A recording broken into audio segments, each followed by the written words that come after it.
good. That's going. I did make a meme then, so we should be able to see it if we want to do that. Alright. I made a meme template thing so we can watch. Look at memes. If we want. How to do that? I gotta drink some coffee before we get going. Oh! What's good, Basket? What's good, Lone? Give me a minute, boys. Gotta drink my coffee.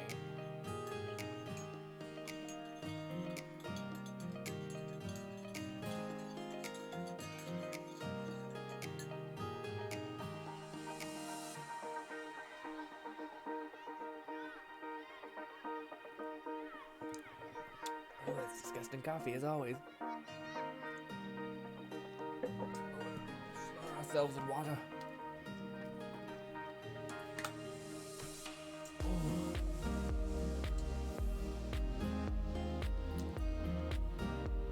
What is good, ladies and gentlemen? I look like such an asshole. Every time we start, I'm like, we're good. Okay. I did make a meme thing. I think it's working. Hopefully. Yeah, so if you want to look at some memes, you can. We might do that in the stream. We'll see. Apparently, people have been keeping that meme tab alive. I did not think that was the case. Although the chat, it's weird. I could have put the chat on top of my head, but then I think it was weird even more. But now you guys can comment on the meme. You guys can even see it says Basset's name. So yeah, we might do that. I don't know. Yeah, that's what I did. Anyways, but ladies and gentlemen, how has your Saturday been? I thought I'd throw you a curveball and stream at 1 p.m. Just because I want to see if my hypothesis is correct, which is the 1 p.m. 5 p.m. bliss that I feel in terms of streaming is entirely due to the fact that when we stream at 1 p.m. VR, when you're in a constant state of movement, it's like doing the most tap your head, rub your stomach kind of thing ever. You know what I mean? You know how people like YouTube streaming, playing a video game, and then talking to somebody is already a little bit? Doing that whilst moving and dodging and like reloading a gun and shit is nuts. Okay? It's like hard mode. Anyways, needless to say, I wanted to stream at 1 p.m. today just to see if that's the theory. So we still may have like an occasional 1 p.m. stream if it is entirely because when I'm done streaming VR at 1 p.m. I'm just so tired that for the next 2 to 3 hours that I have to do things, I'm just spent, so I can't really do anything. Whereas yesterday it worked out pretty well. Well, it didn't. We played Bone Lab, which, by the way, oh my god, I don't know about you guys, but the Bone Week has been nothing but a success for your boy. Also, I keep forgetting to upload shorts. Anyways, I have them, but I haven't. Yeah. Anyways, it's been nothing but a success. We've had like numerous weirdo, lovely, fantastical new people come in. Hello, Matt. I'm not sure if you're new or what. Yeah, maybe new to Twitch, but hello. Let me know who you are on Twitch or on YouTube if this is the case. Yeah, a bunch of new people, new friends and happy faces to see, and everyone's been sweet. But yes, it turns out we play a game. People are somewhat playing, but probably fell off playing, but still has a community that like playing it. Good people might see your stream and be like, "Oh, new person," and I'll be like, "Hello, it's not worth it." But you know, thanks for giving me a second. But no. It's been a really good week. We had a little bit of that when you were playing Blade Sorcery, but I had a feeling that we'd get a lot more when it comes to Bone Lab, just because it's on Oculus and I think people are already playing it anyway. And once you start digging into mods, I think that'll be one hell of a heyday for some streams and such. So it's been a fun old time. What's good, Matt? Matt says, I'm busting lightning. What? You're busting lightning or busting? What's that mean? Or is it too bright? What happened? How's your day, Matt? Or sorry, how's your day, Basket? Sorry, how's your day, Basket? How's your day, Lone? Lone sometimes pops in the stream, says hello, and then does everything else. Just like, oh, he's either drunk, he's either getting some tea, all that, which I get. Prime the stream. Lone always will pop in here, though, and be like, I am here first, hello, got it in, and then I leave. We need to start adding some sort of, like, rule set. Like, nah, it's when we go live. You have to be like, ah. Anywho, also, this is for spoken gameplay.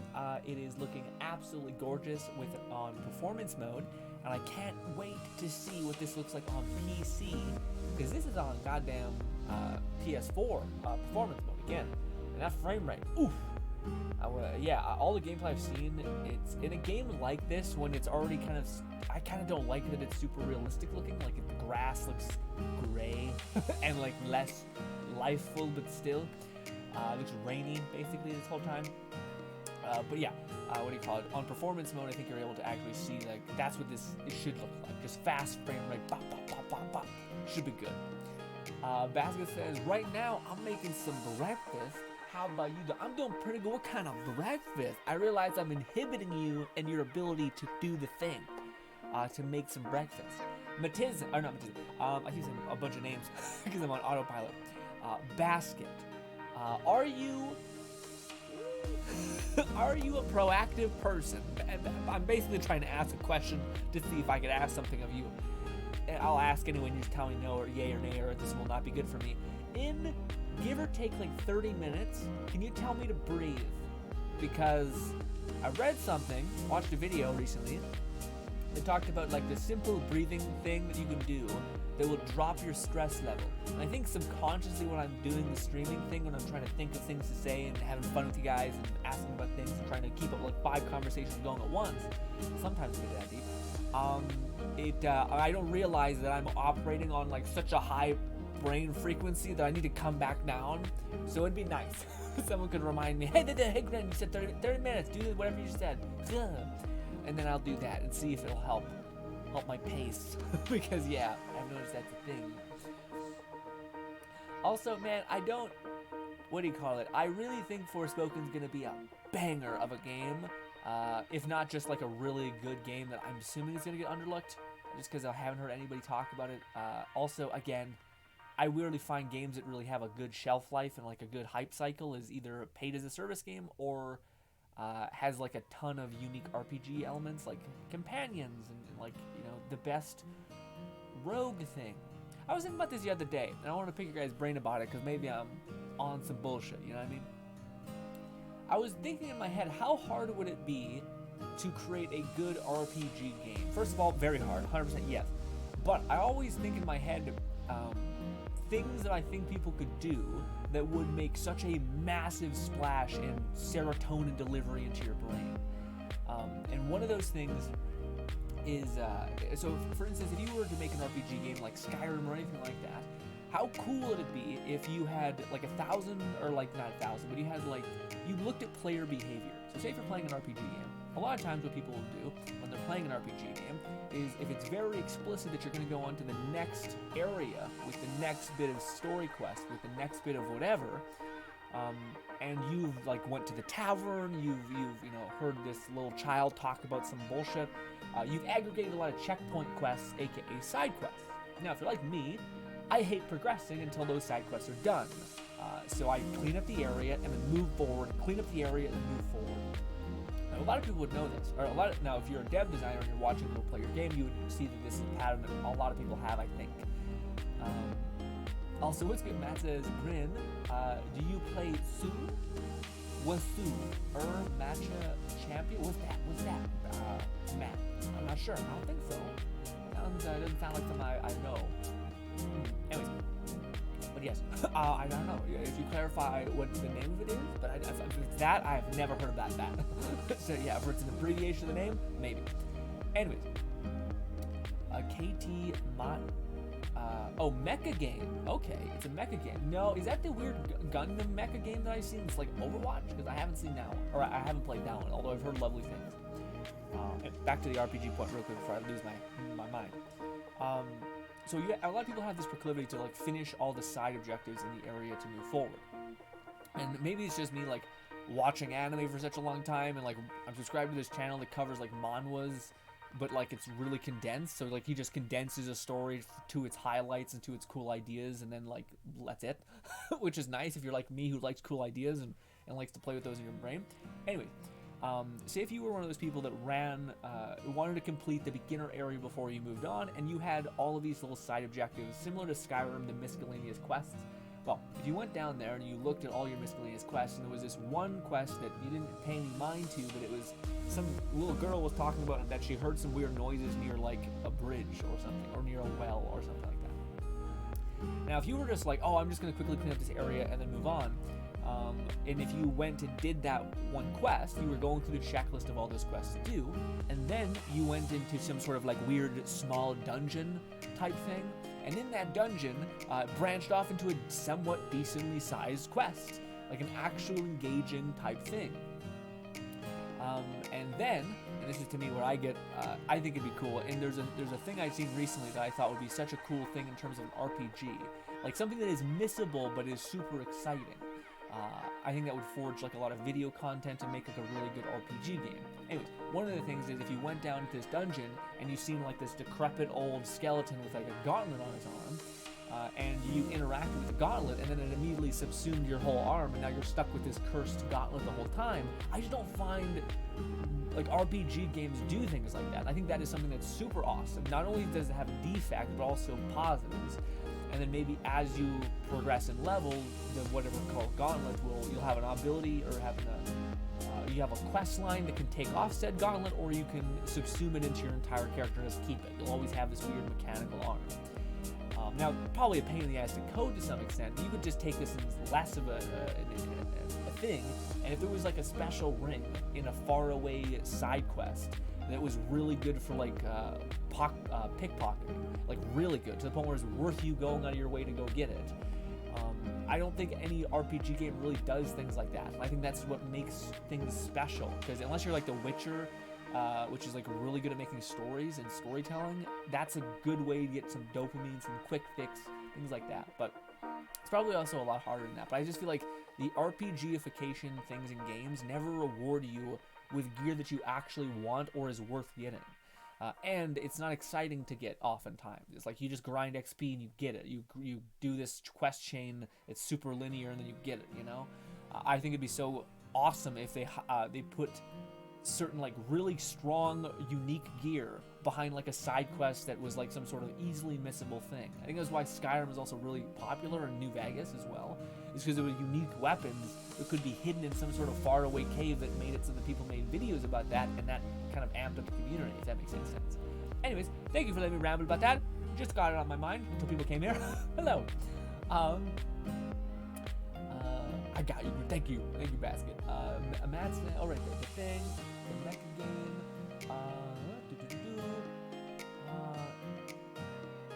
A penguin says, is this a Chinese game? No, I don't think so. It's made by Square Enix. Maybe, actually. In hindsight, maybe. I think Square Enix is the same developer that is responsible in some way for the Final Fantasy series, so maybe. Yeah. I definitely get that vibe. And again, to me, this game would have been perfect if it had a slightly different art style. If it was more shell-shaded and bright, I think it would have been perfect. I think they wanted the really realistic gray pigments and such like that, which I don't know. Maybe it's probably for the best in hindsight, because in a world that's really gray and kind of like gloomy, like passive, like not very bright, powers like fire, water, and magic pop more. So I can kind of get the potential prospect of why they're doing that. But yeah, it also leaves me like, I still would have wanted a brighter world. Yeah, especially considering like I was listening. I seen there's a trailer that came out for Forspoken a couple days ago. It was just like a story thing, talking about like highlights of the story, stuff like that. And one of the things that was evident is that in the comments, people were saying that like the combat is something that if you like complexity, you can get your fill. Which to me, I like, but I also like when like the basics can get you where you need to be, but if you want to get super deconstruct your build, stacking debuffs, using the best abilities in like proper chain gun sequence, and that just has you just delete someone immediately, just like blink, boom, gone. I think that's what this game has. So to me, I'm very excited for the combat. If I have one like kind of a shitty like how do you phrase it? Like, I don't like this, but some other people might. I think the main character, her face looks like I want her to look more fucking Giga badass, or like Giga something. She kind of just looks like maybe that's the point. Is she supposed to just look a very normal, average person, I guess? but I'm kind of like, I want some Final Fantasy shit where these K-pop boys or some shit look like they're fucking sculpted from Angel Face or something, you know? Or if that's the case, make it like a something. I don't know. Give her like a scar on the eye. Give her some sort of like, I'm a fucking icon, something. Instead, she just looks like a person I'd walk across the street and be like, yep, that's a person. It's just a random fucking fuck.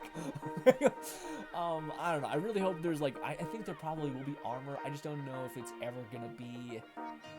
I don't know, man. I always dislike in games where they have like such realistic human people. I want them to look unique and different, you know? I like iconic. I think iconic is like, it sounds cringe, but like in anime, it's like you have a hair color that's weird. You have like a scar on your face. You have weird eyes. You have weird teeth or something. I don't know. But just the fact that it's just like, it almost reminds me of, this is the only game where I think it actually was fine, but The Force Unleashed had like a realistic human face. It kind of worked, but also that looked gorgeous. That was like 3D rendered like 550 times. It was great. There's often times where she's just like out and about, and you get like a side profile of her face, and it's like, but that's my shitty take. That's like the one criticism that's very subjective. You might be like, she's looking absolutely perfect, and I'm like, yeah, I think she looks fine. And I don't want that. I want the person to look fucking like crazy, you know. Anyway, sorry. Lone says, "What's up, Grin? How are you? I'm doing pretty good, Lone. How are you?" We talked about how Bone Lab Week was a success because we had so many new friendly faces pop in. I reminded people to tell me to breathe. Not people, a person to tell me to breathe. And we talked about RPG games and what would make a good RPG game. And my weird takeaway was that if there was side quests that had intrinsic value, that they took you to like a cave, and in that cave or dungeon branched off into in that cave or dungeon you had like a skeleton with a gauntlet on it. You touch the gauntlet subsumes your entire arm, eats your arm basically, and now you have a weird mecha arm, and you're unable to wear gauntlets now.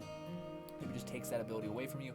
Anyways, and now you have like a tiny little side quest that branched off into a big quest of you trying to get your arm back, or you trying to like maybe maximize the arm. To me, is something that would make RPG games feel fantastic. And a lot of times RPG games just follow like the very, you don't even have, like, that's maybe a lot of like animations and coding or whatever. You could literally just be like, this side quest takes you to like a rumor about this little girl talking about this weird thing underneath a bridge, and then you go to that bridge and you go and do like a tiny little dungeon, but in this tiny little dungeon there's like a crack in the wall. You go in the crack in the wall, and it's like a hooded guy with a ring on his finger. You take the ring, and it's like a great thief ring. It's like but this is the issue. It has to be good, because a lot of these games are like, yeah, it's like 10% chance of not breaking a lockpick, and I'm like, kill yourself. Fucking disgusting, terrible, absolutely trash. Sorry. It's just like, this is not worth it. This is not exciting. Just don't put it in the game. Just don't put it in the game. Or at least like let me amplify it in some way at least. It's horrible. So many games, RPGs, are the worst I've ever experienced about rewarding the player in any way for getting anything. And what do you call it? Skyrim is probably the biggest problem with that game is that, because enchanting is just the best. You can just, enchanting is the game. Anyways, sorry. Tangent aside, a recap of a long conversation, almost made long again.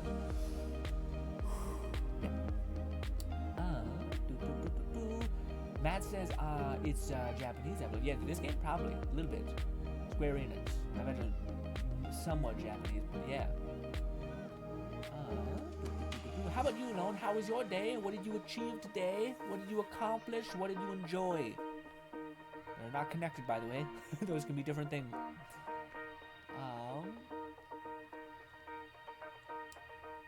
He's in advertising mode. Penguin says, Lone, he's in advertising mode. What? Who's in advertising mode? Lone is, or I am? What am I advertising? What is that? What is that? What? You're talking about me? That's just crazy. Basket says, yep, Final Fantasy is by Square. Yeah, Square Enix, so not so. Penguin says it's not going to be free. What's not going to be free? This game? What do you mean? Like it says, hey Grim, how has your day been, buddy? It's been pretty good, right, Nate? How about you, Max? Hopefully your day's been good. Max, Raidnated, Goblin. You've somehow taken up so much mental real estate that for 3 names. And now if you change one of them, I'm gonna feel cheated. So just don't have any more, but no least, no less as well. How was your day though, Matt? Or Raidnade? What do we call it? Mine was pretty chill. I keep going back and forth, man. I keep pulsating in this bad way where like I'm trying to find like the equilibrium to it. I don't know if there is one. Like I keep going, like I talked to you guys about it last week, but I want to start to try to enjoy things again and not make everything a grind. Because that was kind of where I was a good bit, was like everything was a grind. Like I talked about it with some other people. And to put it into perspective, I've recently bought like a sandbag for exercise purposes. Giant bag full of sand to do lifts and stuff like that. Anyways, I wouldn't let myself mess with the new toy that I got, mess with the new like workout thing I got, because I didn't want to lose progression on my kettlebells, which I knew were probably better for me. So like even though I wanted to do this other thing that was still good for me and still exercise, I wouldn't allow myself to do it, even though it was just an incremental bit better. So I would always choose what was like default the better option, even though it meant I'd be less happy, less fun, have less enjoyment, etc. And that became like a bad time, shockingly enough. When you only ever do things that are efficient yet miserable, you're just gonna be miserable and efficient, but actually no, I would take that back because the miserableness kneecaps your efficiency. Anyways, so anyways, after I talked to you guys about that, after I talked to someone else about that as well, I ended up just like taking 2 days to just like do things that I wanted to do that were still good to do, like stuff that would still push me towards my goals and ambitions, but just also be fun for me to do. Also retraining my brain to not feel like I have to do things just because I've said I said I'd do them. Instead of having given yourself this wiggle room almost. And also, you don't have to do anything. You can do these things, and if it's good for you to do, then have fun in doing them. Anyways, with that being said, though, I find myself after those 2 days of enjoying myself and doing things, I still made as much ground as I did when I was super militant with myself. But now I find myself leaning back into my subconscious is that. My subconscious is militant. I don't know how you'd phrase it. Like just do the thing that's efficient, forget about your happiness almost, and it's hard to kind of break yourself out of that. Yeah, it's tricky. That's all I can say. It's hard to kind of have that thing of like, I'm gonna slow down, make sure I'm enjoying this, but then my default is always pulling me to strive to achieve stuff and to like feel like I've accomplished a lot, if that makes any sense. It's not a good balance. I gotta get better at that, I guess. But that's what I did today. I tried to get back to that balance. So I did some R&R, basically research. Okay. I keep saying R&R. People, I think that rest and recovery is what people. Mine is research and recon. It's what R&R means to me. I should just say I did some research stuff about YouTube and formatting of videos that I thought were brilliant. And that's what I did this morning. And then I just watched 2 videos. Watched a game theory video about the back rooms, which was cute, fun, interesting, a little spooky. And then watched some podcast clips. That was fun. And that was basically my day. I have 2 more things on the chopping block. Edit anime footage for the 2 anime videos I have to edit. And then finish, let it live, die, repeat. I don't know what this, woof. Finishing this Melee Live Die Repeat one, just because there's no like, I don't know, I just did a very bad job of like formatting that one, so it's harder to create. But anyways, yeah, I'm almost done it, but it took like, I'm not sure if there's going to be a video next week. So next week there'll be one, next Monday or Tuesday, there'll be a video on the Mind Palace of Madness. But the week after that, I don't know. I was 1 video ahead, basically. And now I'm not, which is fine. Again, I gotta stop. If we don't upload because we're making something better or we're improving something that needs to be improved, good. We're still moving in that direction. The issue is feeling like you can do it all with no time to do it. Anyways, I'm just therapying myself right now on Stream High. How are you? Hopefully your day's good too, huh? How are you doing?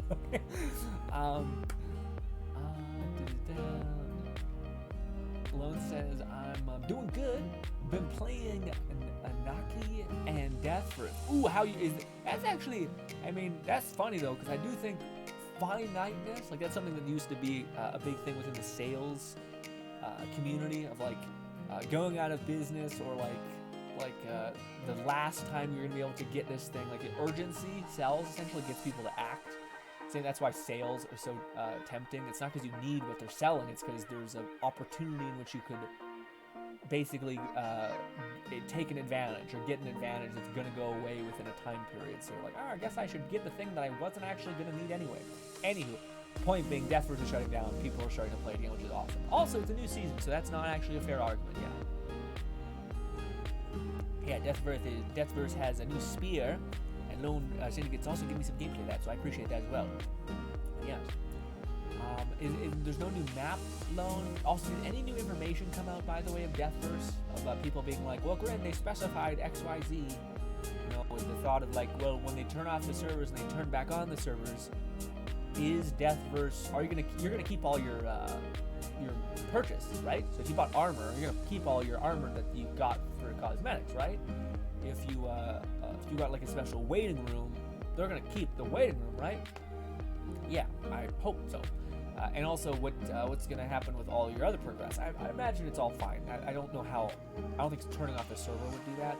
Although I do feel like it's a big deal to turn off a server because I rarely see servers be turned on and off. Yeah. If that was the case, I feel like they would have turned on the Battleborn server again, but they didn't. But also, that may just be like a lot of like, no, let's leave that dead. So. Basket says, I'm hopping back on Elden Ring recently. Oh man, Elden Ring, I've seen, what do you call it, Moxie, he made a lot of Borderlands builds and whatnot, get back into it. And it's so funny, man, because one of the things I did in the Wonderlands community is deconstruct. One of the things of the course that I took and I continue to do is it tells you like to go into the content sphere that you're trying to create content for. So if it's looter shooters, or which it was when you were covering Wonderlands, you should go around and like look at what everyone else is doing and get a gauge of what their most successful video was, and then like extrapolate what made it successful. How do they format it? All those things. And what do you call it? One of the things that I've seen from looking at Moxie's channel, this Battle Borderlands looter shooter content creator, was holy fuck, did your Elden Ring videos do so well, and had so much engagement.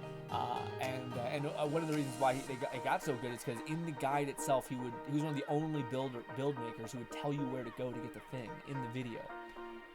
And yeah, you could like piece together the build pretty quickly. Anyways, and I've recently seen him get back on the Elden Ring channel, but I made that discovery like forever ago. Right when I was still in Wonderland. I just see him acting on that now, and I'm thinking, oh, he maybe just started looking at his data, or just started being like, oh, that video did really well, I should make more of those. But it's cool how you can like see, you can deconstruct a channel and be like, oh, I could give this person advice, and like extrapolate why it did well, and then tell them to go make more of it, and that actually could benefit them in a weird way. But yeah, I'm just gonna be quiet. Also, I could be wrong. I don't want to take that on the chin, you know what I mean? Someone puts a bunch of effort into something you suggested and no yield. Eesh. Pain. A miss. What's good, Bolty? Bolty says, yo. Also, that shit looks clean, man. Just like free jumping off of a mountain like that. Woo. Moan says, I went to my internship today and had a great time. No, what's that again? I thought you worked at a gym and like kind of like an extra pair of hands in the gym, and also selling memberships to the gym. And now you have an internship? I feel like I'm missing. I think you have like multiple jobs. But what's the internship again? What's that? What do you do in the internship? Remember a while ago when you first told me about your jobs and whatnot, you had an internship, and then you, what was it? It was like you were working there for a little bit, and then eventually they took you on, and they just started teaching you like a bunch of random but helpful shit, which is awesome. It's like one of the few internship stories that I heard that wasn't just like, oh, they're just absolutely taking advantage of me and not giving me any skills, and woof, not paying me a little bit. And, yeah, most internships are rough. It seems like. Maybe turn down the music a bit. Oh, is it blasting? Oh, also my audio. Thank you, Bolton, for letting me know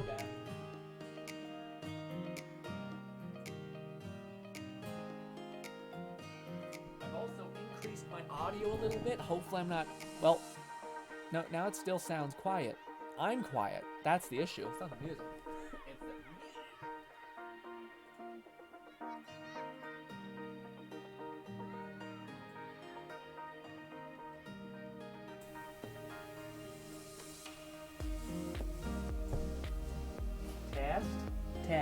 Test.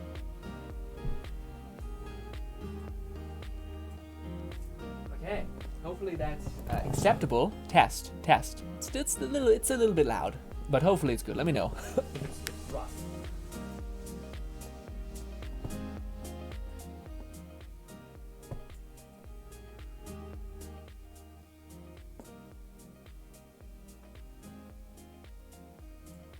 Also, big thanks to Bolty for that, because what do you call it? Yeah, I always hate that so much.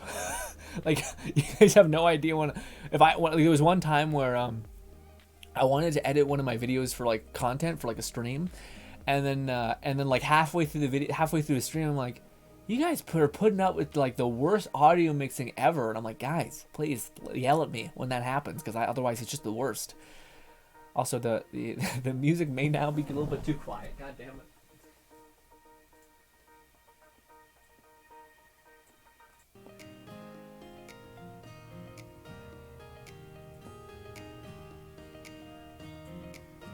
Okay, hopefully that's better. I did think I see myself peeking every now and again, but hopefully we're not going to scream anymore. Oh, I keep fucking closing the chat. Okay. It's a good. Okay. Buddy says, almost can't hear. Yeah, I know. Yeah, what do you call it? Thank you. What do you call it? I had to readjust. So there was a hiss coming from my microphone whenever I was doing voiceovers for editing, and then I heard it and I was like, ooh, that's horrible. So then I had to finagle with my audio so that I could turn it down so the hiss wasn't there, but I boosted enough to where the hiss, so the audio still sounds clear. It's tricky. Anyways, but now it should be better. Maybe not perfect, better. Basket says, agreed, music needs to be lowered a bit. Yeah, thank you guys. Again, I appreciate that. Yell at me quick as a whip when that happens, because it's horrible. It seems the music still seems to have moments where it's just like, fucking fully send it. It's so loud. It looks like it's almost fucking, yeah. Stupid song with variability loudness.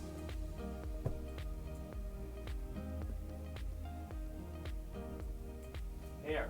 Sorry, the song has like God fuck, I keep having to open up the chat. If I click off, the chat goes away. Okay, good. Hopefully it's better now. Jesus Christ. Song has like fucking ups and downs. Half of it's loud as shit, other time it's quiet. Anyways.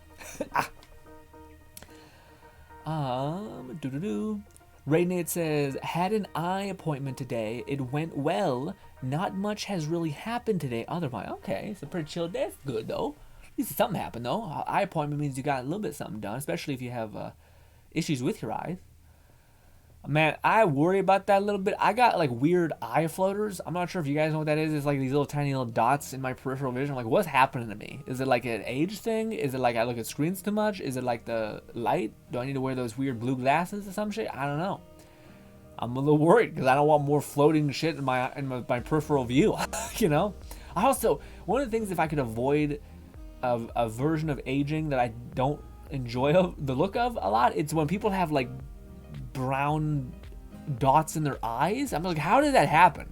How do you keep white irises, or not white iris, the whites of your eyes white and not like murky, I guess, you know? I don't know how you do that.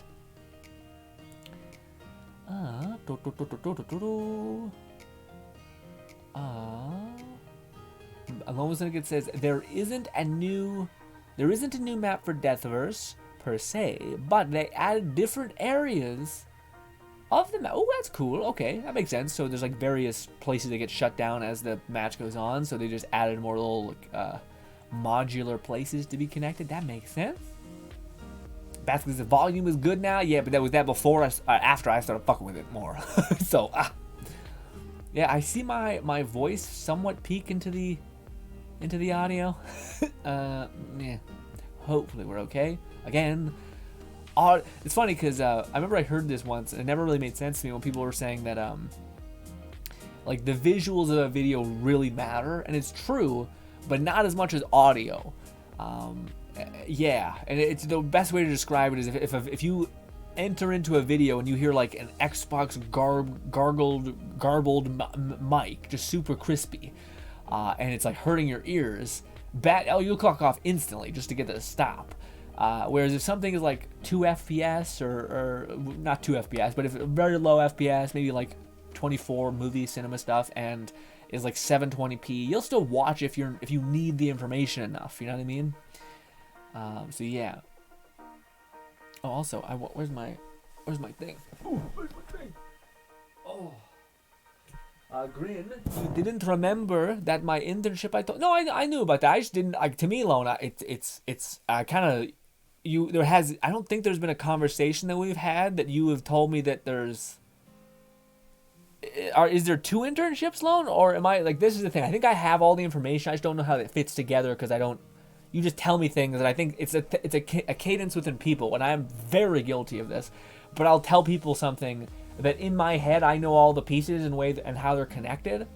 But I'll tell people things constantly. They're like, wait. So like, you're doing what now? Okay, you're starting a channel. Okay, but it's not anime. Oh no, you do have an anime one as well, and you're doing VR. Okay, I thought this was the same one. So like, you'll be telling people things, and yeah, and maybe it's me, but I feel like is the internship the sole job that you have, and that's it, and the internship is the hybrid of like whatever you told me, that the skills that you're learning, as well as the working at a gym and selling memberships to said gym?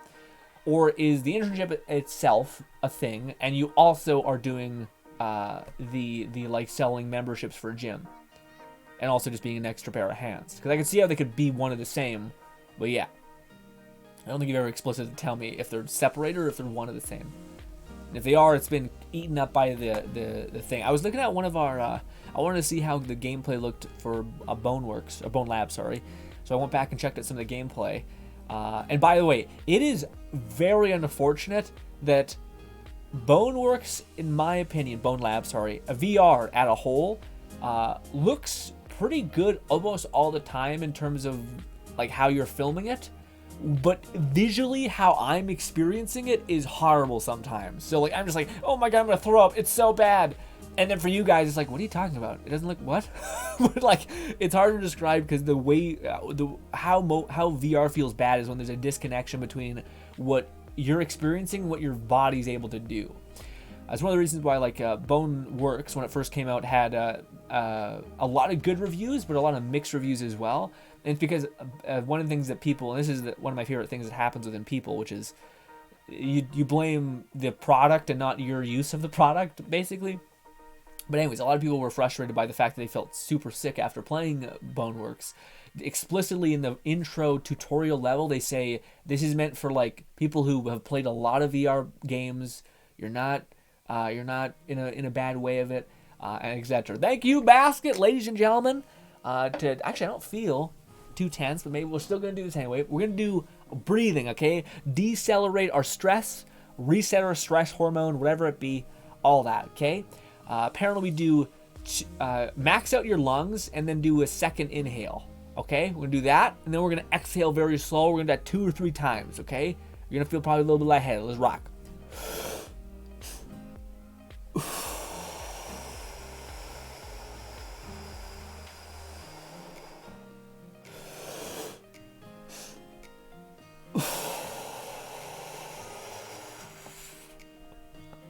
Too fast.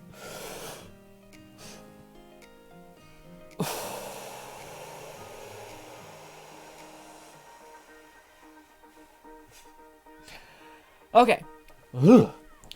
I feel great. My head feels empty. Woo. Good. Yeah, that's crazy. That's wild. It's funny because yeah, it's one of the other ways you can do it. Another way you can relieve stress is simply by sighing, but that's a way that you basically, it's complicated, but you breathe in so much that you fill your lungs with air, and then you fill them up to where you have like these other things on your lungs that can also take in air. So when you max out your lungs like that, those tiny little things get activated, and then when you exhale slowly, you're like, basically the way it was described to me is like, if your heart is a circular spinning motion, or sorry, if your heart is like a torrent that when you start to breathe spins, what you're doing is you're pulling in a lot of blood, which starts to spin like, say, a ping pong ball in a pool of water. And then when you exhale slowly, it closes up that what do you call it, that ball, so that it spins faster. Something like that. Some fucking crazy shit like that. Anyways, regardless, de-stressed, feel good. Because sometimes when you're doing too many mental things, like having 5 conversations at once, all that, you stress. Don't realize that you're like operating with like 2 hours of peak stress. You know what I mean? It's not good. So appreciate that, Basket. If you could remind me again in maybe 40 minutes, 50 minutes, that'd be the best as well. Let me know when you're ready to tap out. I'll just, yeah, I'll figure it out.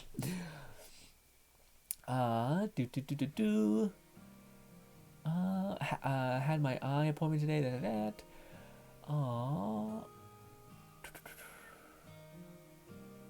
Lone says I had both I have both an internship and the job. Gotcha. What do you do for your internship, Lone? What have they got you training to do now?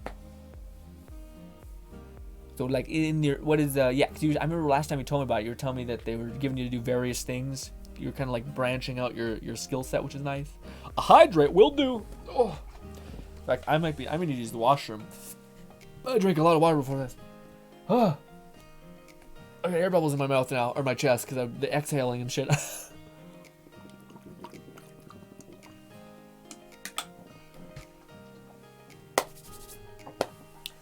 Ooh.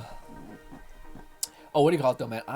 When it comes to Bone Labs, I feel so bad. I do think an hour and a half stream is not enough. You know what I mean? It is kind of enough when we're playing Bone Lab, which is such a, to me at least, stimulating game. It's like, yeah, it's like so weird and unique that I find like when I went back to check out the footage to make sure it's all like cropped properly.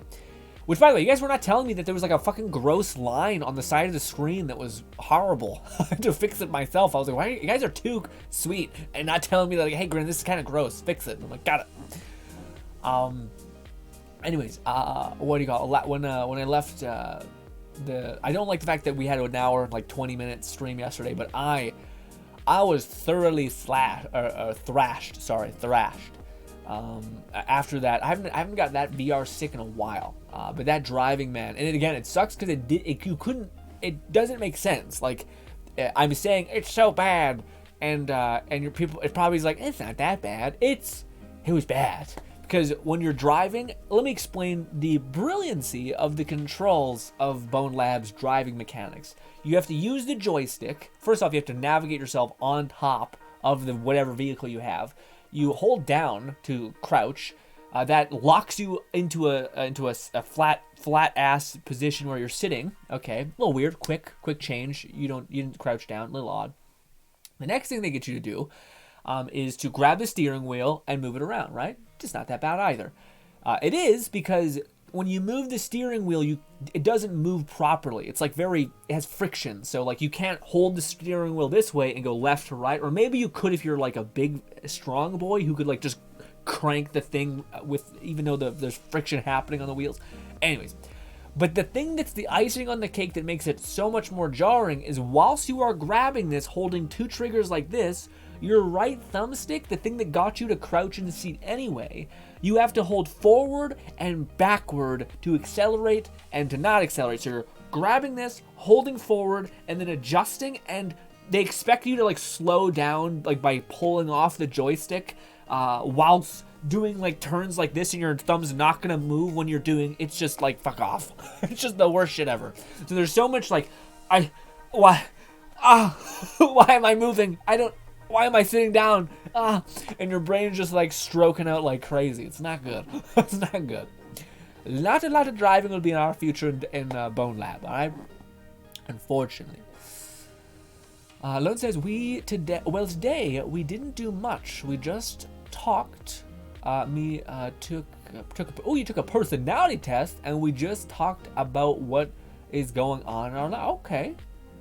Interesting. Yeah, you seem like you have some like genuine, like a good, again, I think there's like internships which have like a clear notoriety to them, which is like just free manual labor essentially, and then there's like internships that are a part of like a union or something that are like genuinely made to foster skill within a workforce, I guess, which is pretty cool. I That would have been cool to have. I feel like that should be what like half of school is, but no. Instead, we don't do that. But yeah, don't want to get on my bullshit again with school system. Anyways, Bully says, I don't know what breathing exercise we did, but I need it again. I'm losing in League. Okay, two inhales, max out your lungs, and then long exhale. Make the exhale as long as you possibly can, and do it again. Do it 3 times. Your brain will reset its stress hormone. I think it's cortisol, whatever it is, and you'll have. Or you could just sigh. You can just sigh, like a really good sigh. Do that 3 times, and you'll and your brain will be like, okay, I actually weirdly feel. Yeah, it's funny that like there's stuff within our physiology that actually can do that. And if you force it to happen, it will. You will get the result of feeling like a soothed essentially. But it's mostly there, if I'm not mistaken, to like make sure that your brain's not operating under like too much input. So like it's, yeah, like a lot, like for me doing like this, it's okay to slow down. You know, I feel my brain is like, it's funny because how I train kettlebells, kind of a tangent, but how I train kettlebells is a guy named Mark Wildman. And kind of in essence, what kettlebells are is trying to like, there's various like muscle chemicals that are activated when you lift something. One of them is like the muscle that you do just by moving your body around. It's super not that bad. It's usually like really low effort chemical release in your muscular structure. And then there's like a medium tier / 60 to 70% of your muscles capacity, which you can do for a little longer. I think it's like 20 minutes, and then you start to fatigue really hard. Or maybe if you're doing one movement and not putting it down, it's like a minute. It's significantly less. But if you give yourself if you give yourself a little bit of time, that chemical resets. But if you keep going, then you'll get into your third chemical that's released within your muscles when you're doing any sort of lift, which is it's your like all or nothing. It's gonna immediately overdose your muscle with acid. As soon as it's done being used for like 2 seconds. It's super low, but it's kind of like the adrenaline muscle. People talk about it. Anyways, so you can train a lot of these. A lot of people who train gym bro stuff, who want like big muscles, they want to overload their muscle with acid as much as they possibly can. And yeah, so they do like 1 rep max, stuff like that. Low repetitions, high weight.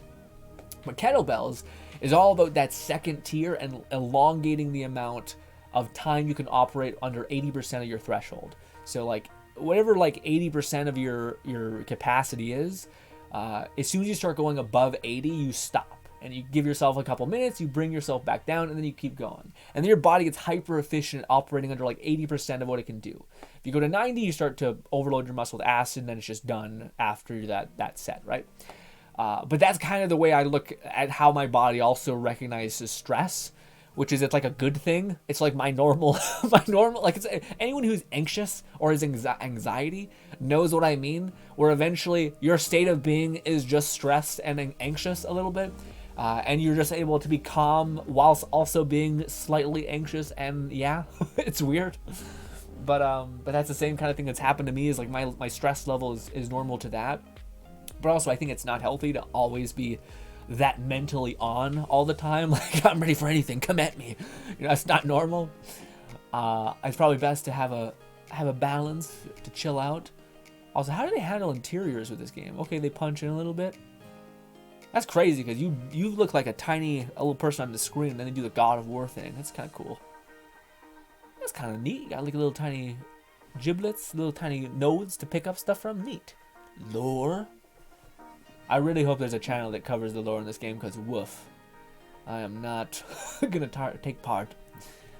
Also, you get into League again, Bolty? That shit is like, oof. League to me seems like a weird serotonin, testosterone kind of, not testosterone, that's the wrong word, serotonin and dopamine thing, where you're thriving, you're pushing forward, and then you're like depleted immediately, and you're hating it. It's just oof. Also, that was something that I heard the other day that I thought was interesting to share with you guys. It was in relation to dopamine and how the various dopamine spikes happen. So one of the things that's like a well-known dopamine hit that's used within games is basically like the test that how do I put it? The anticipation of a reward will have you fall below your baseline if you do not get said reward. So if you were a kid and your parents said, okay, we're going to go get ice cream if you go uptown with me. You were excited to get ice cream. And then you go to the ice cream store and it's closed. Your expectations are going to be below baseline. Your dopamine, so your normal state of like normal feeling, is going to go below your baseline. So you're going to feel pretty shitty and pretty sad that you didn't get the thing that you were looking forward to get, right? But another thing that they found out was if the stimulant was basically you weren't expecting it, so it's completely random. This is something they did with rats, which is really interesting, or mice, and then they later did it with humans as well, within different ways. But basically, they got a rat or a mouse to hit a button, and every time they hit the button, they would get some really tasty rat food or mouse food. And food is correlated with dopamine release, basically, because it's sweet, it's calories, it's telling your body, yay, we found food, reward mechanisms, right? So anyways, the rat would eventually hit the button all the time, and then it would no longer hit the button anymore because it knows that it's satisfied. It's got enough dopamine, it's got enough food, it's done.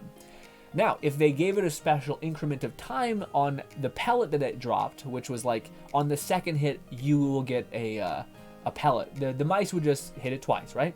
If they did it like 50, the mice would eventually also get that. They would just realize that, okay, if I just keep spamming this an amount of time, not necessarily the counting of a time, but just the amount of time hitting this button, they knew that eventually it would pop. So they would just get good at spamming the button, basically, and getting it at the 50th attempt. But for them, they just knew that it was like, hit this button for a couple seconds and it's eventually gonna, well, it gave us food, dopamine release. But, and they also like plugged neurons into this poor mouse's head and they were just getting signals to see what the releases of chemicals were. And that's what they were able to correlate, is whenever they got the food, it was good, but eventually it would taper out. But if you made it random, if every single time there was no rhyme or reason to getting the reward, it would result in an extraordinary deploying of dopamine, essentially, a really good feeling. And it's funny because this is the same thing that they do with slot machines, which is you pull a trigger, you have no idea whether you're going to get it, but if you do get it, you feel fucking great because you weren't really even expecting to get it, right? This is also the foundation that a lot of looter shooters are based off of. You're going throughout the world, and then boom, you get something. Holy shit. Boom, you get something. Holy shit. And it plays onto that same mechanism. But then, and this is what my thought came from, was, oh, well, if that's how it works, especially with the experiment of talking about how the anticipation is good, like dopamine and like pushing in to get rewards is good. So if you were with your a companion, your husband or wife or girlfriend or boyfriend, whatever it be, and you were trying to do something active, like you guys wanted to go hiking, right? So we get to the top of the mountain, and you did it, and you give each other comeuppance. Good job, we did it. That's fine. But when it comes to something else that's similar but different, and this is something that I thought about when it comes to like birthdays and anniversaries and relationships and things like that, where if there's an expectation of what needs to be done, there's going to be resulting in less dopamine or less happiness in that expectation. So if it's your anniversary, a lot of people will get frustrated by their companion or whatever not, giving them the proper care or something. They had an expectation of like, oh, it's our anniversary, oh, it's my birthday, oh, it's Christmas, I expected this level of delivery and we didn't get that. I'm gonna go be sad or be unhappy because it's below my expectation, below my baseline. I thought I was gonna get a reward, I didn't. But if and that's something I've heard with like in a lot of psychology people who talk about relationships and whatnot, but if you're able to surprise your partner with something, that's powerful. That's really powerful, apparently. The act of like, instead of like waiting until your anniversary with your companion to get them flowers or to make them a wonderful supper or their favorite meal or even bring them a fucking cake or a cupcake or a donut or something. It's those surprising moments that you were not expecting something but got something that results in an extremely high delivery of dopamine, an extremely high delivery of happiness. I think it's serotonin is also one of them. Dopamine is the one that is pursuit and serotonin is just reward, but a lot of people will just have reward over reward and it just depletes your anyways. Sorry. Point being is that to me was a pretty good life lesson to take away. If you're ever in a relationship with your friends, with your significant others, with your family members, how special a random act that is positive, aka a reward that the other person would determine to be a reward, how nice that can be. You know what I mean? How if you had a brother, and you brought them an energy drink when they weren't expecting it, or a burger when they weren't expecting it, how nice that is. And also, to me, if I put myself in those positions, that small act was a big reward to me for whatever reason, because you weren't expecting it, and also they didn't have to do it.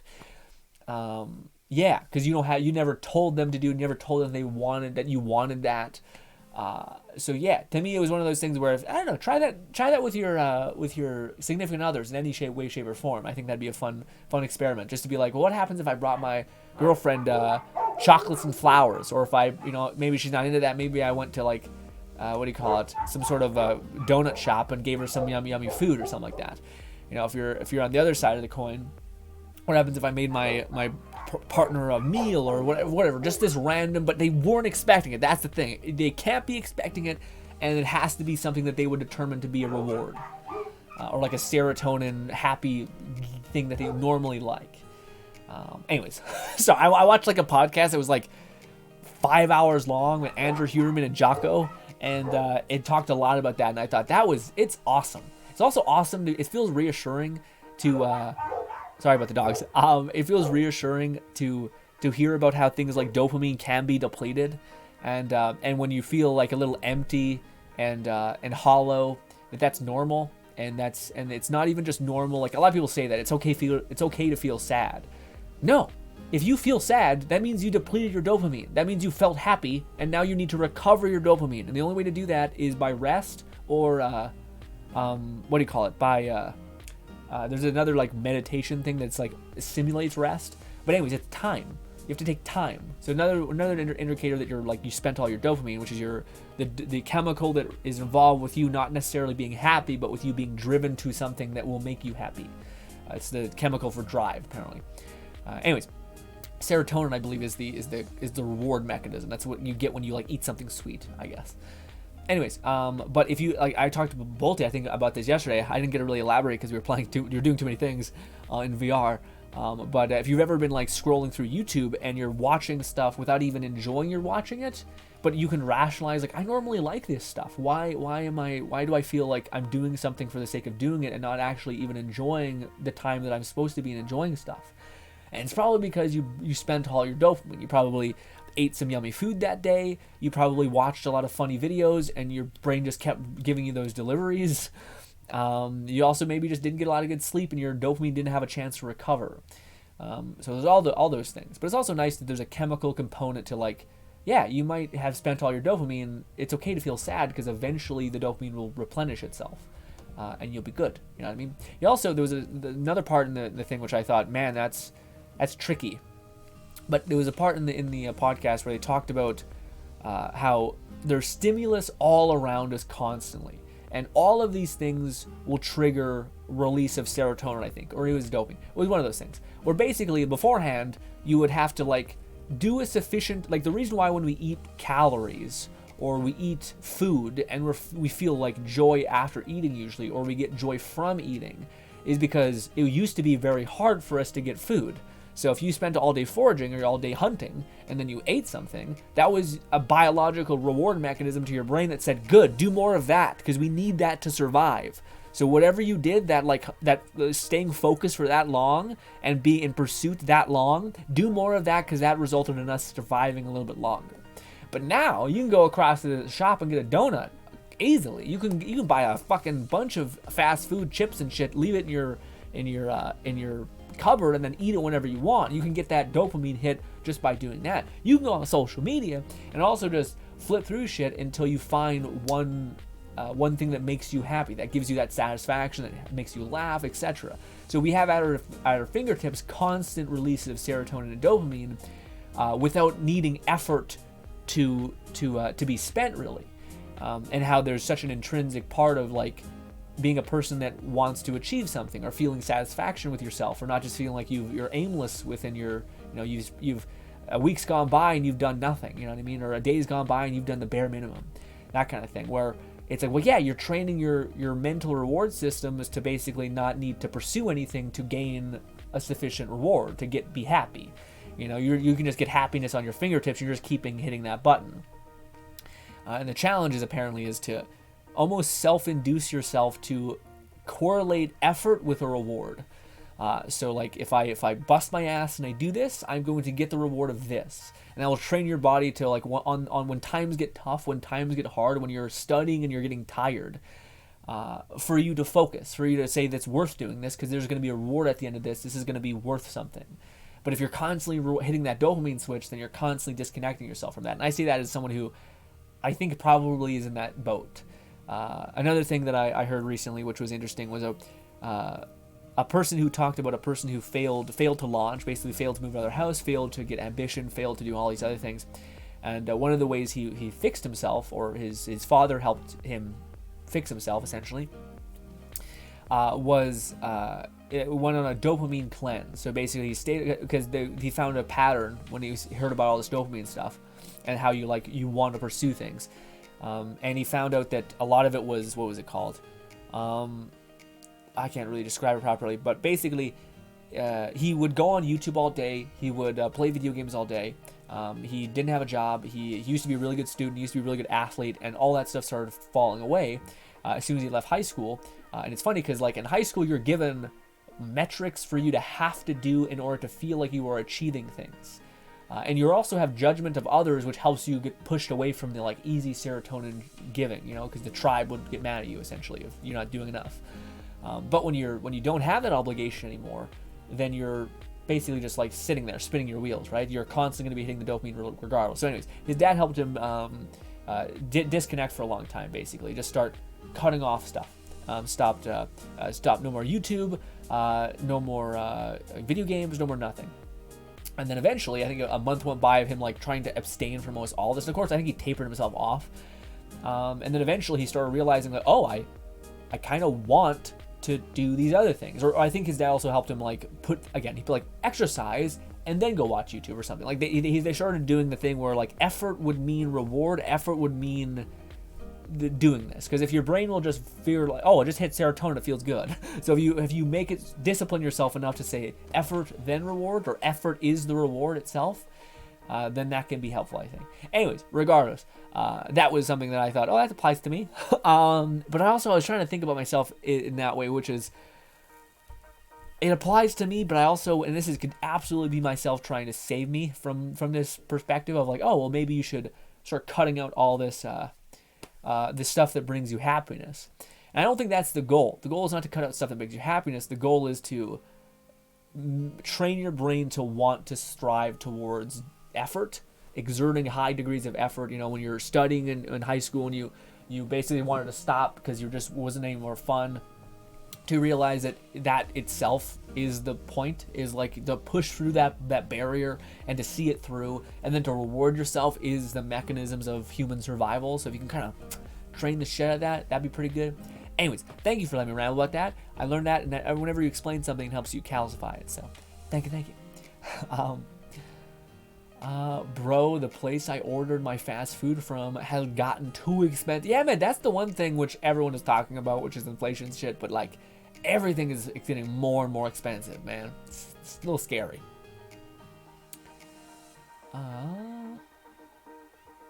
I've been playing League for a long time now, so you become one with the toxic machine. I got you. I get it. I want to be good, but it's never good.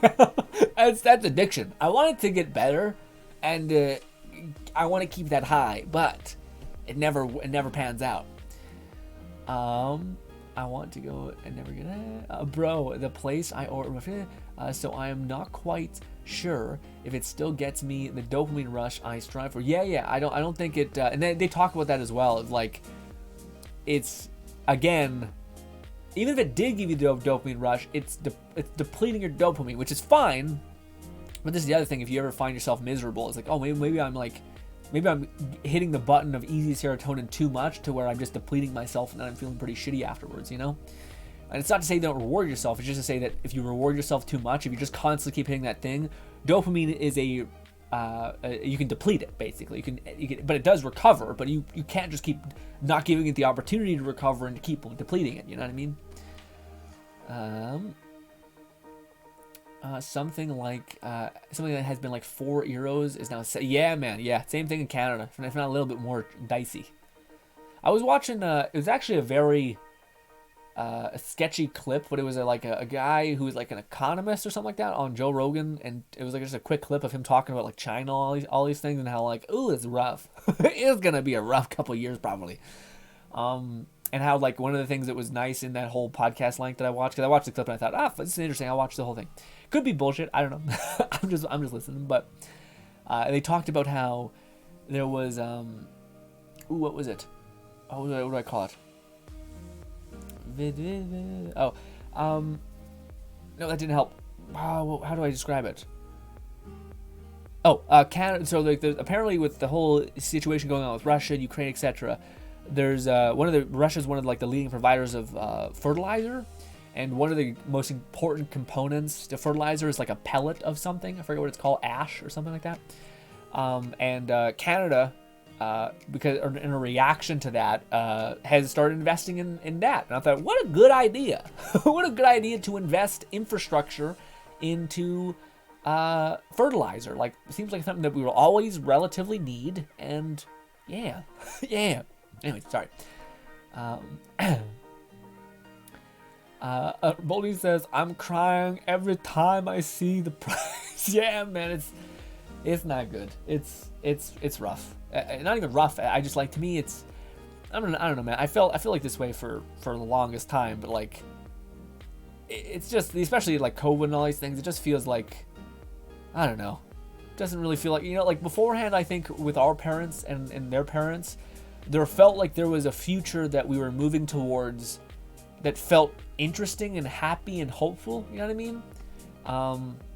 It was exciting. Like, you wanted to see what was coming next. And at least for me, maybe I'm just a cynical bastard, but it seems like a lot of it was relatively meaningless. You know what I mean? Like, I'm hopeful. I don't know. It feels like the system is quite corrupt, and a lot of things are so ingratiated within said system that I don't really know if there's much to be too juiced up about, It's not to say that we're not living in a fantastic time with like minimal XYZ. It just feels like the future, the thing, like, if there was, if there was something like, hey, we've invested a shit ton of investment into some technology that is different and gives us hope for a future that's interesting.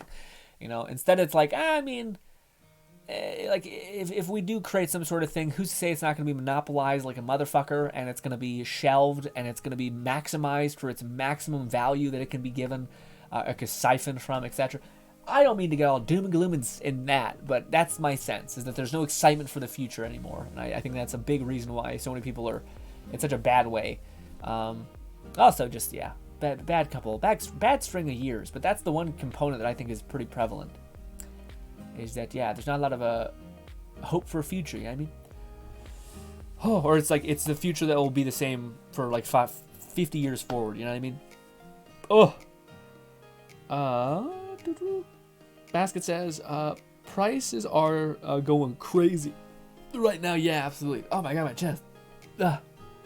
Lone says, just got another W in Deathverse with the twin knives. Love to hear it. With twin knives? I don't think we've seen that before, Lone. Is that another new weapon? I thought the spear was the new weapon.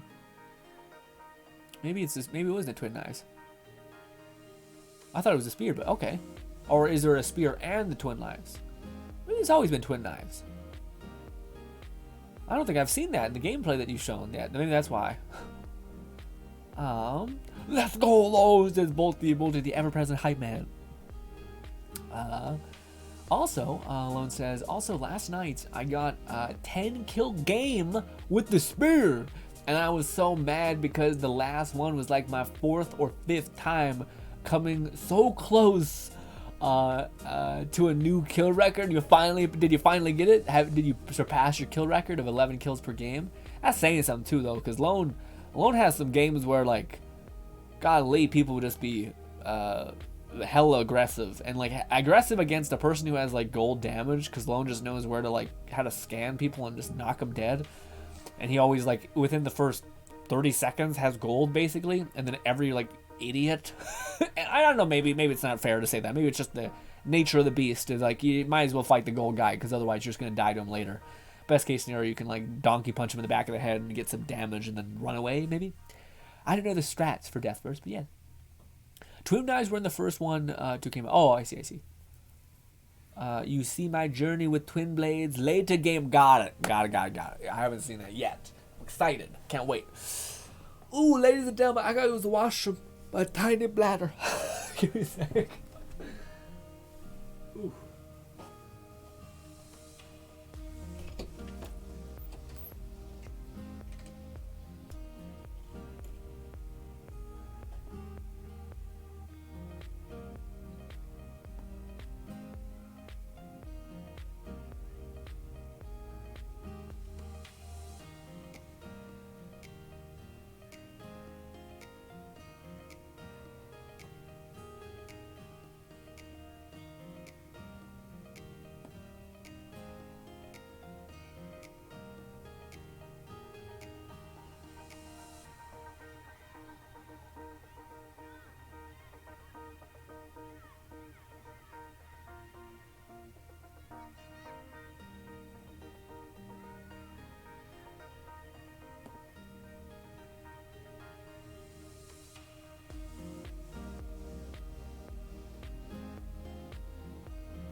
I'm feeling a little lightheaded. Oh, do you guys want to notice? Yeah. I always realize when I feel like when I sit down again, it's like, oh, I'm gonna tell you this, and like this just came up in my head as soon as I sat down. Anyways, don't know why it's relevant. Anyways, a couple days ago, I was thinking, something cool happened. Basically, I've had this effect with the tea that I've been drinking that I've told you guys about ad nauseum at this point. But one of the things that it expressly says within the benefits of the tea is that it's an anti-suppressant of food. So like it makes you less hungry, which is nice. And I've always not had that issue. I've always had the issue of like I could always go like a day, 2 days without eating, without drinking, and not feeling any like physical effects. Maybe a slight like weird feeling, but that's it. And I talked to you guys about fasting, and I was like, it's a little tricky, but it's not that bad. But then in my hindsight, I didn't realize that, my natural state is like not having an issue with fasting, with food, and that way of being hungry. So drinking the tea, I was like, I gotta make sure I stay on eating then, if that's the case. And I started drinking this tea, and I got so famished. I wanted to eat, and I was like, this shit hurts. This shit, like, I am so hungry that I really, really want to eat. Did the stream go away? What tea? The yerba mate tea, the one I've been eating, or what I've been drinking. It expressly says one of the benefits is that it suppresses appetite.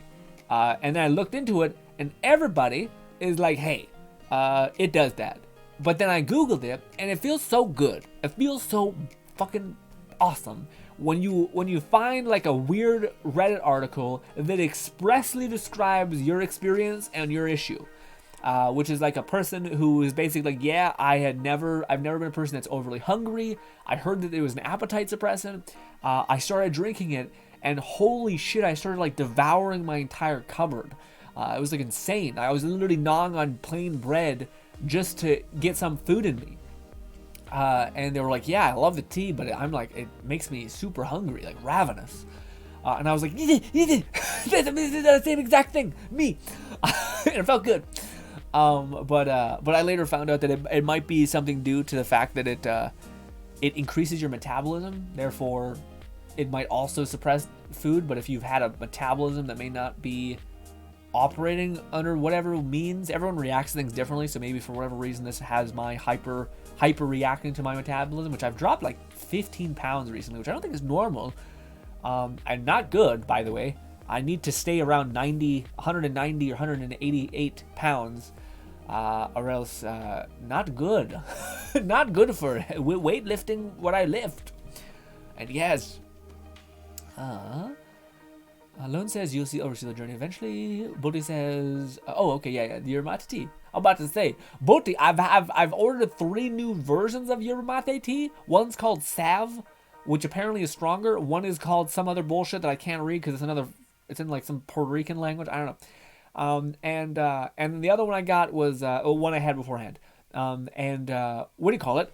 The Salve one, super strong, awesome.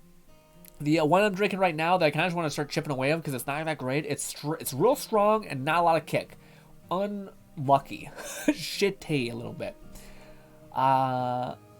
Boldy says, I got some metal straws now so I can drink that too. Oh, you got the thing? Yeah. The one that's like it's got a bunch of holes and shit. So how did you like it?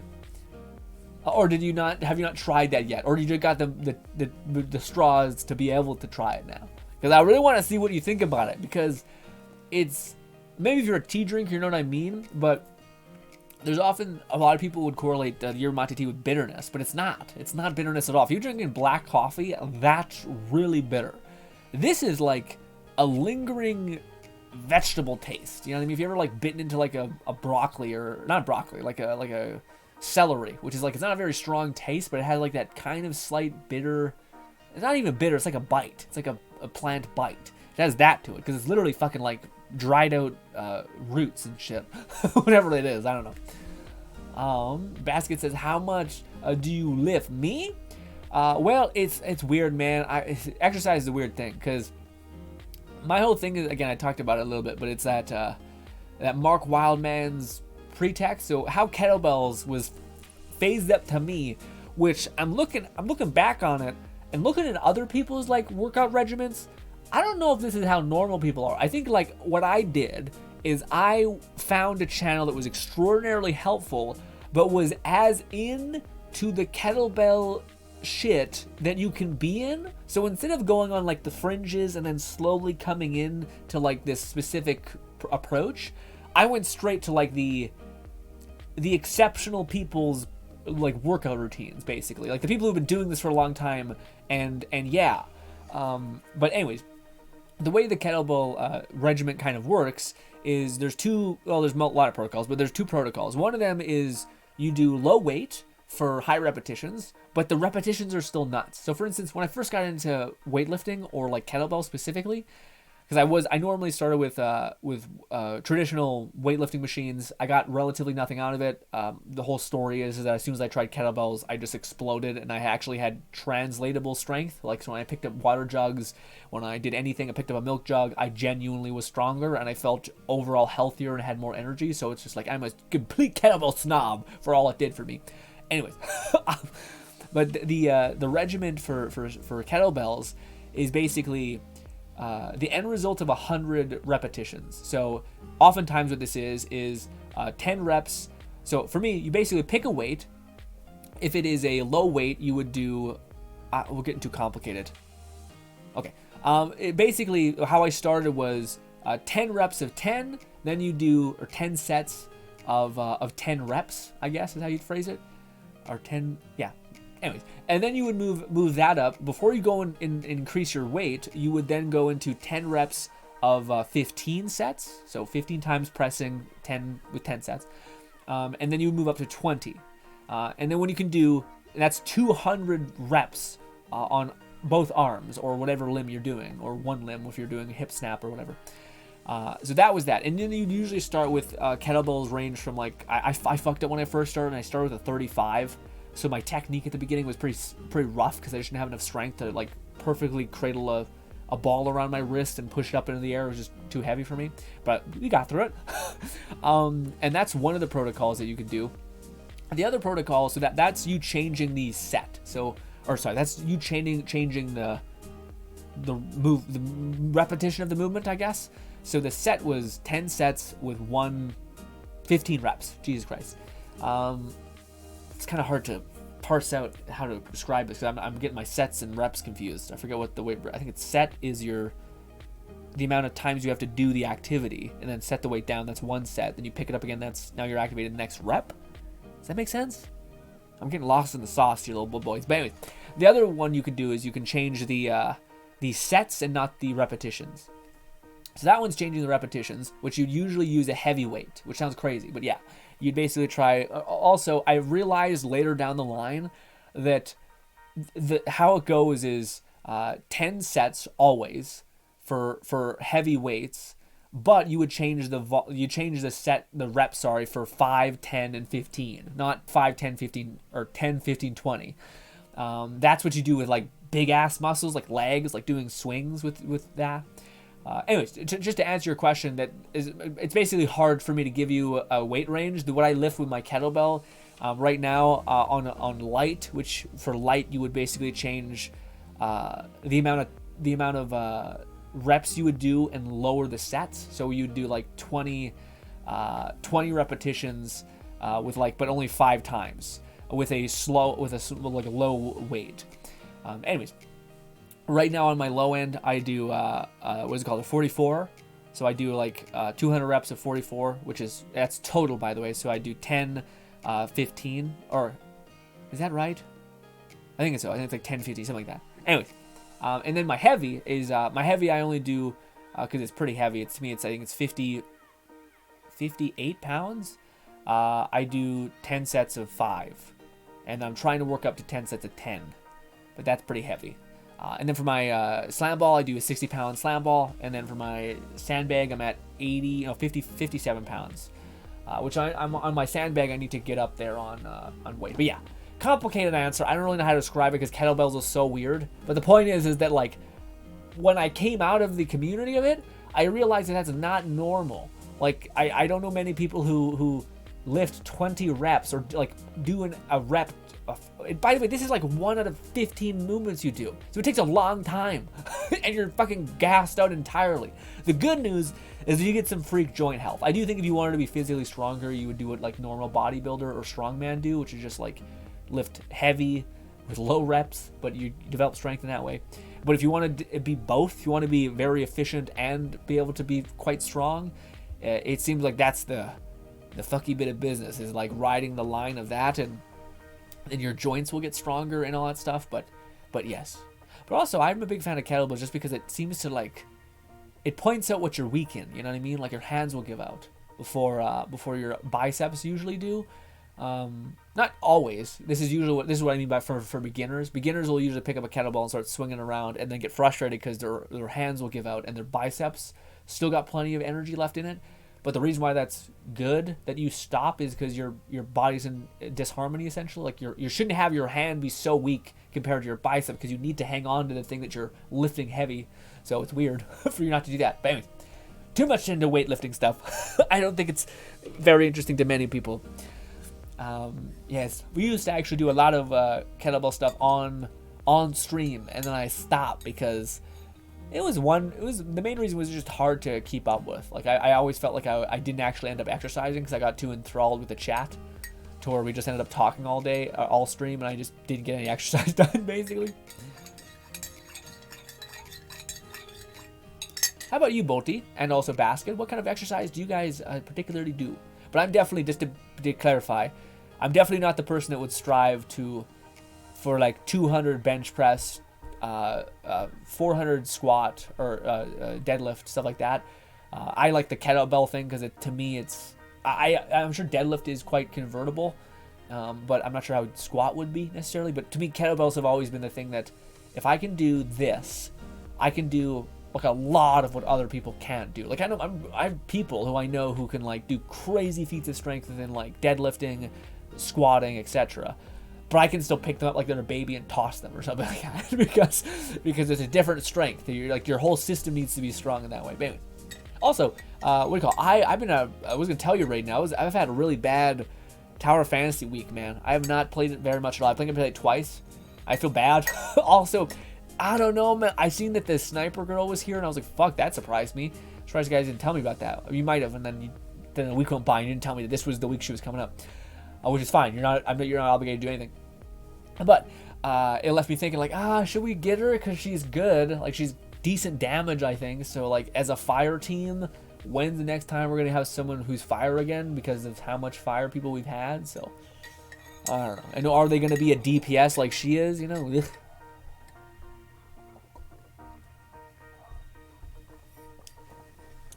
Oh, that's disgusting. Oh, that's so not good. Sometimes it's really bad. That was my coffee. A part of me just wants to jump ship and go to fucking tea. The tea is nice. It's so nice compared to the coffee. But I put...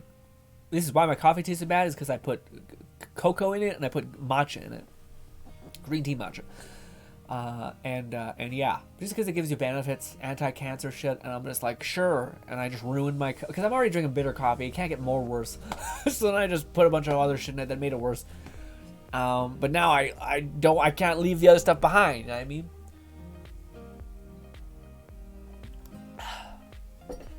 Ooh.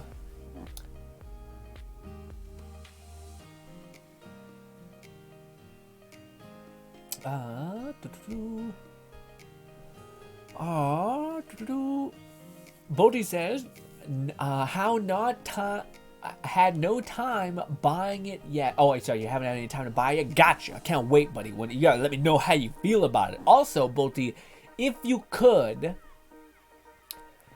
you drink it consistently for like a week and tell me? Because that's a lot to ask. Sorry. Feel free to just say, no. But one of the things I heard about the yerba mate tea was that it like, you'll like it. Like, you don't have a choice. You'll like it, basically, eventually, because it's dopamine recovering. It's got like a bunch of minerals and shit and all that stuff. It's good for you, but it specifically fucks with your dopamine brain in a good way. Like, your brain will basically start to correlate it with happiness, correlate it with goodness. There's the reason why coffee oftentimes tastes bitter when you first have it, and then after it tastes great or it tastes good. It's the same thing with like various stimuli, but coffee is one of the biggest ones. Or most people grow to like the taste of coffee, and it's because it gives you a dopamine effect. It gives you a positive mental effect. And eventually your brain will realize that that's the thing that's doing it, and it will signal to your brain that actually this tastes good, even though it didn't really taste good. And also there's caffeine in it, so it's got a ton of caffeine, ton of dopamine regenerating things. Actually, that's yet to be proven. I gotta be careful with that. There's a study that talks about how, yes, there's a correlation with caffeine and delivering dopamine to you, which is good. Again, it's the drive mechanism to your brain, which makes sense. Most people drink coffee and then want to do something. But there's a small study that's taking place with yerba mate tea, which is basically found a connection with repairing your dopamine receptors. So like, you know how I talked about depleting your dopamine? Well, this will help build them back up, and apparently whatever the hell repair and regenerate means. I would assume that means it helps it climb back and it helps it remain strong. It strengthens the connections, supposedly. So yes. Raynate says, oh yeah, Tower Fantasy guys server transfer, is that a thing? Yeah, I've seen that too, where you can like transfer your characters. It's pretty sweet. Raynate says, same TBH, you haven't been playing that much Tower Fantasy? I got you. Yeah, man. It's tricky because it's like there's so many events and they're all fun to play, but it's just the human nature to like, and maybe that's exactly what we're kind of talking about, which, you know, when you have the feeling of wanting to step away from something, it's probably for the best, because it's probably a signal that your dopamine is tired of that. You're burnt out on that activity, to where if you like to me, the best way I could describe it is like, oh, even if the game that I'm playing, say we're playing Bone Lab, even if I'm playing the game and there's a new mod that comes out, I couldn't think of a mod that could come out that would make me really want to play it, that wouldn't completely change the entire game. You know what I mean? So that's where I think the game, like, your brain is trying to tell you, no, disconnect, walk away a little bit, because you need to recover. You need to recover what made this enjoyable from the first place. And you will not have that if you just keep showing up and grinding, right? Basket says, coffee plus water combo, never seen anyone with what? What? What do you call it? Basket says, coffee plus water combo, never seen anyone with this. What you mean? What? What do you mean? Oh yeah, I do it because I always drink my coffee and then slam water. Not because it just tastes bad. I got in the habit of that because I don't want it to stain my teeth a lot. So I drink water to blast the coffee stain out of my mouth, essentially. But that's why. It's not. Well, it's also because it tastes bad, I guess. That's the other one, hand in hand, I guess. But it wasn't always bad. Black coffee wasn't always, like, it became fine to me, and then I made it worse, and then it came hard to. It's still good, but it's not good. You know what I mean? Bodhi says, I'm a suffering league right now. Will Athletic got it. Got it. You do the league things. Let me. I want to tell you guys some things. I missed anything I want to run by y'all? Oh shit! I seen this manhwa the other day, a video of it. It seemed awesome. Like one of the very rare cases in storytelling that like just like ReZero or is it ReZero? Yeah, ReZero. I think it's ReZero. Yeah. Like or like another one that comes to mind is what is it called? We're gonna play charades. Nah, not charades. The guessing game. Katana Guy. Drifters. I got it. Thank you. You're perfect. Drifters. It's very similar to ReZero, Drifters. Like just really, really, really clever storytelling. And it's a very interesting premise too. But it's basically the manhwa or the anime or the manga premise, story premise, was cool. Basically, in humanity, there are these towers that come up, right? These towers allow people to go into the said towers and reclaim, get powers and things like that. In fact, I think everyone is just given powers as soon as the towers come. But you can go into these towers and you can start fighting against these waves and you'll basically thrive. Think of like DMACHE, the setting of like everyone having the ability for powers, but these towers are where you go to forge them and do these amazing feats, right? Awesome. Well, every person in this world has some special talent and like skills. Anyways, the story starts with this main guy called like the Fire Emperor is what his name is. I think the anime name is called I don't know. It has a really clever name too, and when I tell you the premise, it'll start to make sense.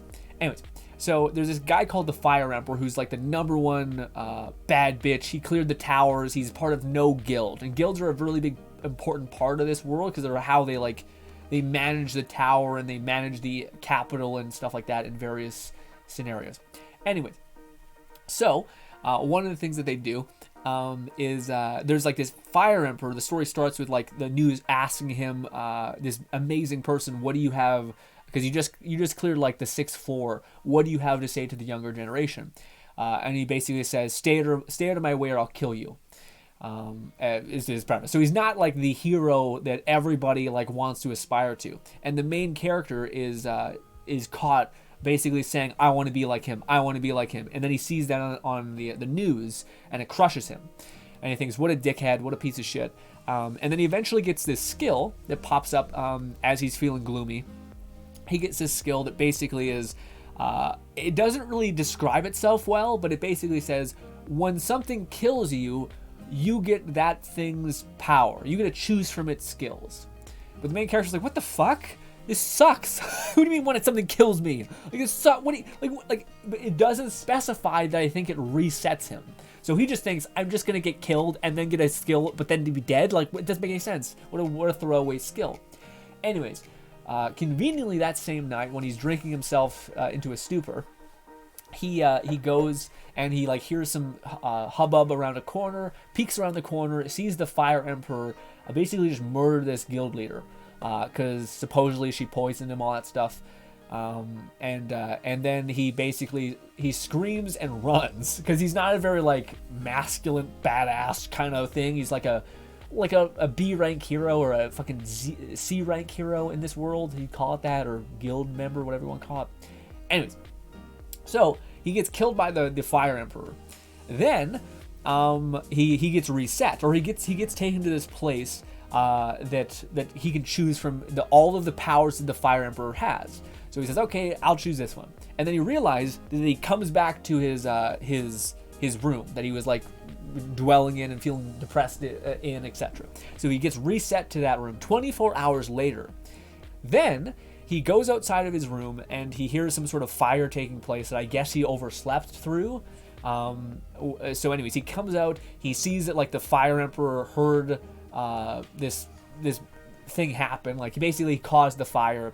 Long story short, he gets killed again, but he gets killed within a 4-hour span of when he came back. So then he gets reset another 24 hours, and this is where the cool part of the story happens.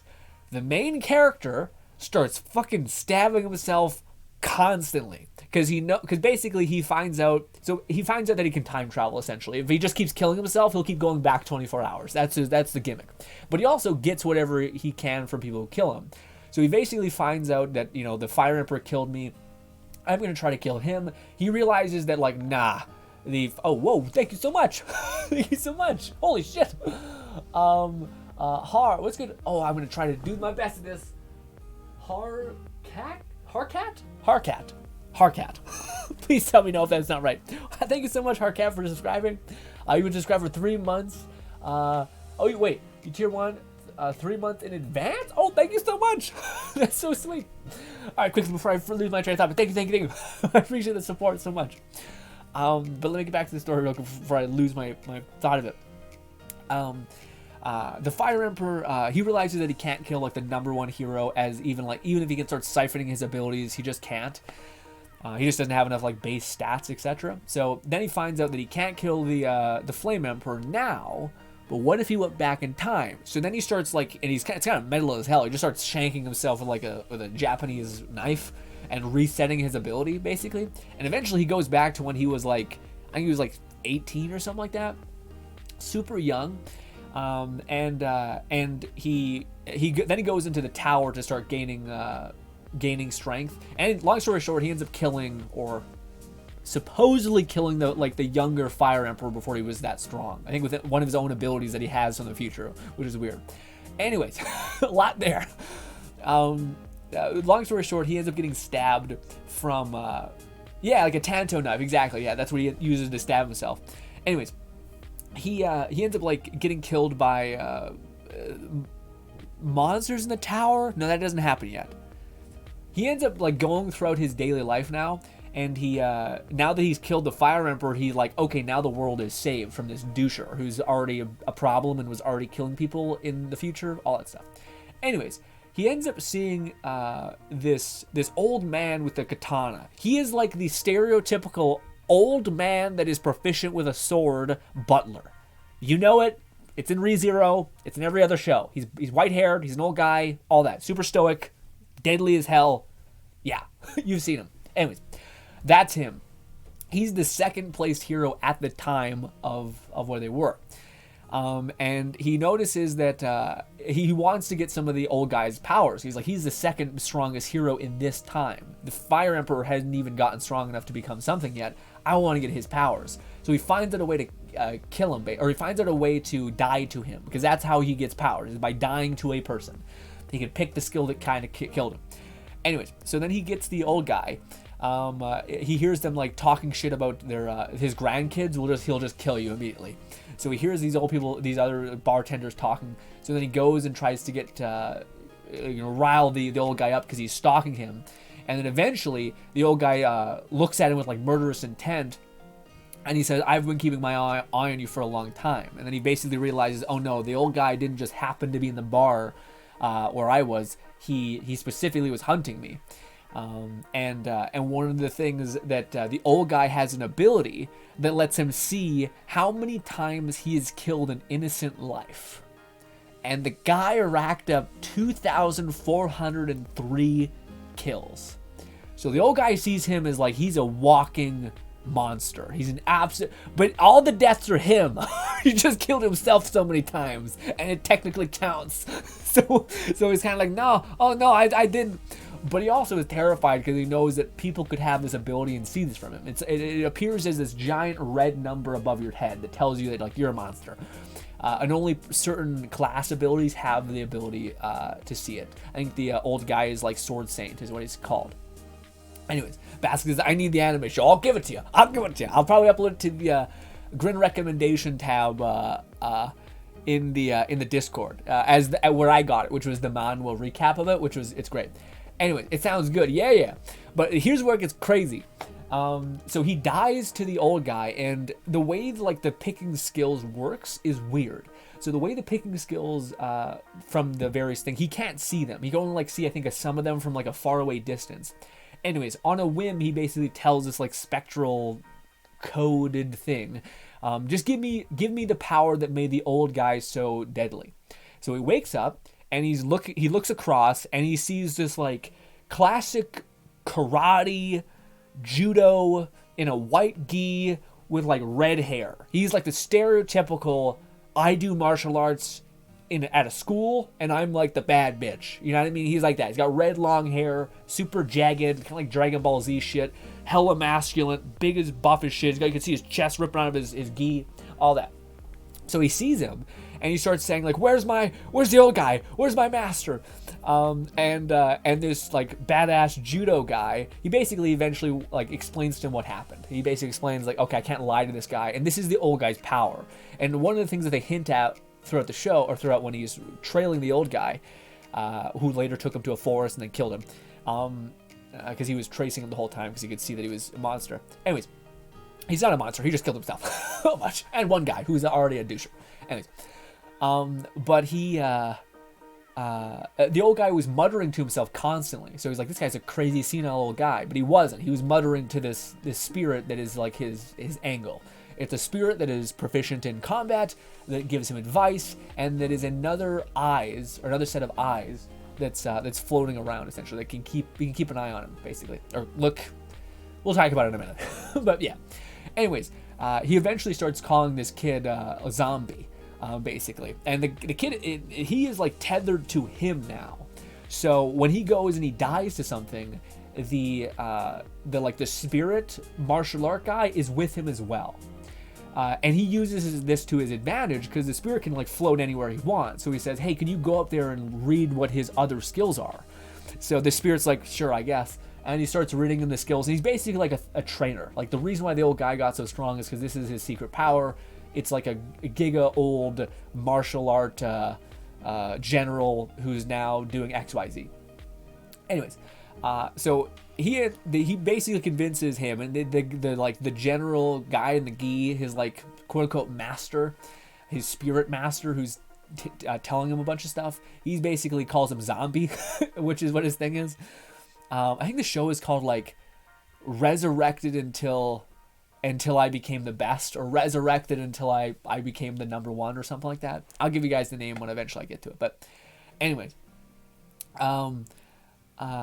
he commits, but yeah, a bunch of that, just stabs himself. In fact, I think the manga is him with a sword, like looking at the camera with a grinning, like a horrible smile, like, do it, bitch, do it, kill me and I'll just become stronger, kind of mindset. Anyways, he goes in the tower and realizes that when he dies to like orcs, he gets orc powers. So he just basically constantly is running that back. And eventually there's like, it's not just that, like something with a show like this, which I think, this is why I say it's such a brilliant story, is because we haven't even talked about like the time travel thing and how clever they get with that. But a lot of stories will like just hinder on the fact that, I can get the powers of whoever I kill. They don't really go into like a different version of that that's interesting as well. So one of the things is that there's an arc where they're in the dungeon and they're just grinding levels, they're just becoming more proficient, they're just gaining skills. The guy's kind of like teaching them, they're becoming friends, that kind of thing. And the guy basically tells him to go to a potion shop and get this lady to make him some food, or make him this potion.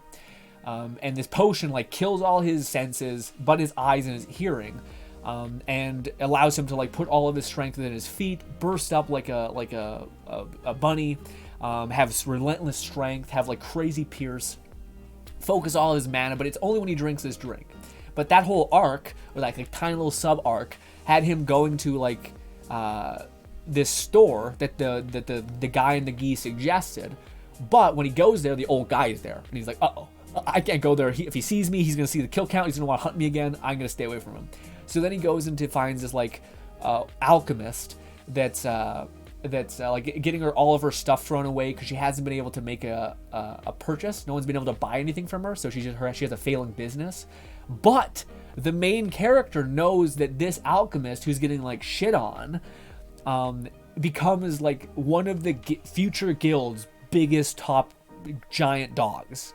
So he's like, oh, I'm gonna become friends with, and that's kind of the cool part about the show, is like his understanding of the future is constantly used to befriend people.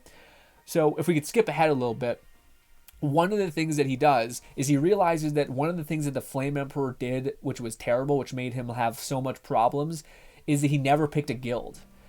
And he always shit on all of the other guilds. So the main character is like, okay, well, what if I befriend all of the guilds? What if I like, I make them happy? What if I like, I'm like the person that always says how wonderful their guild is and how great their guild leader is.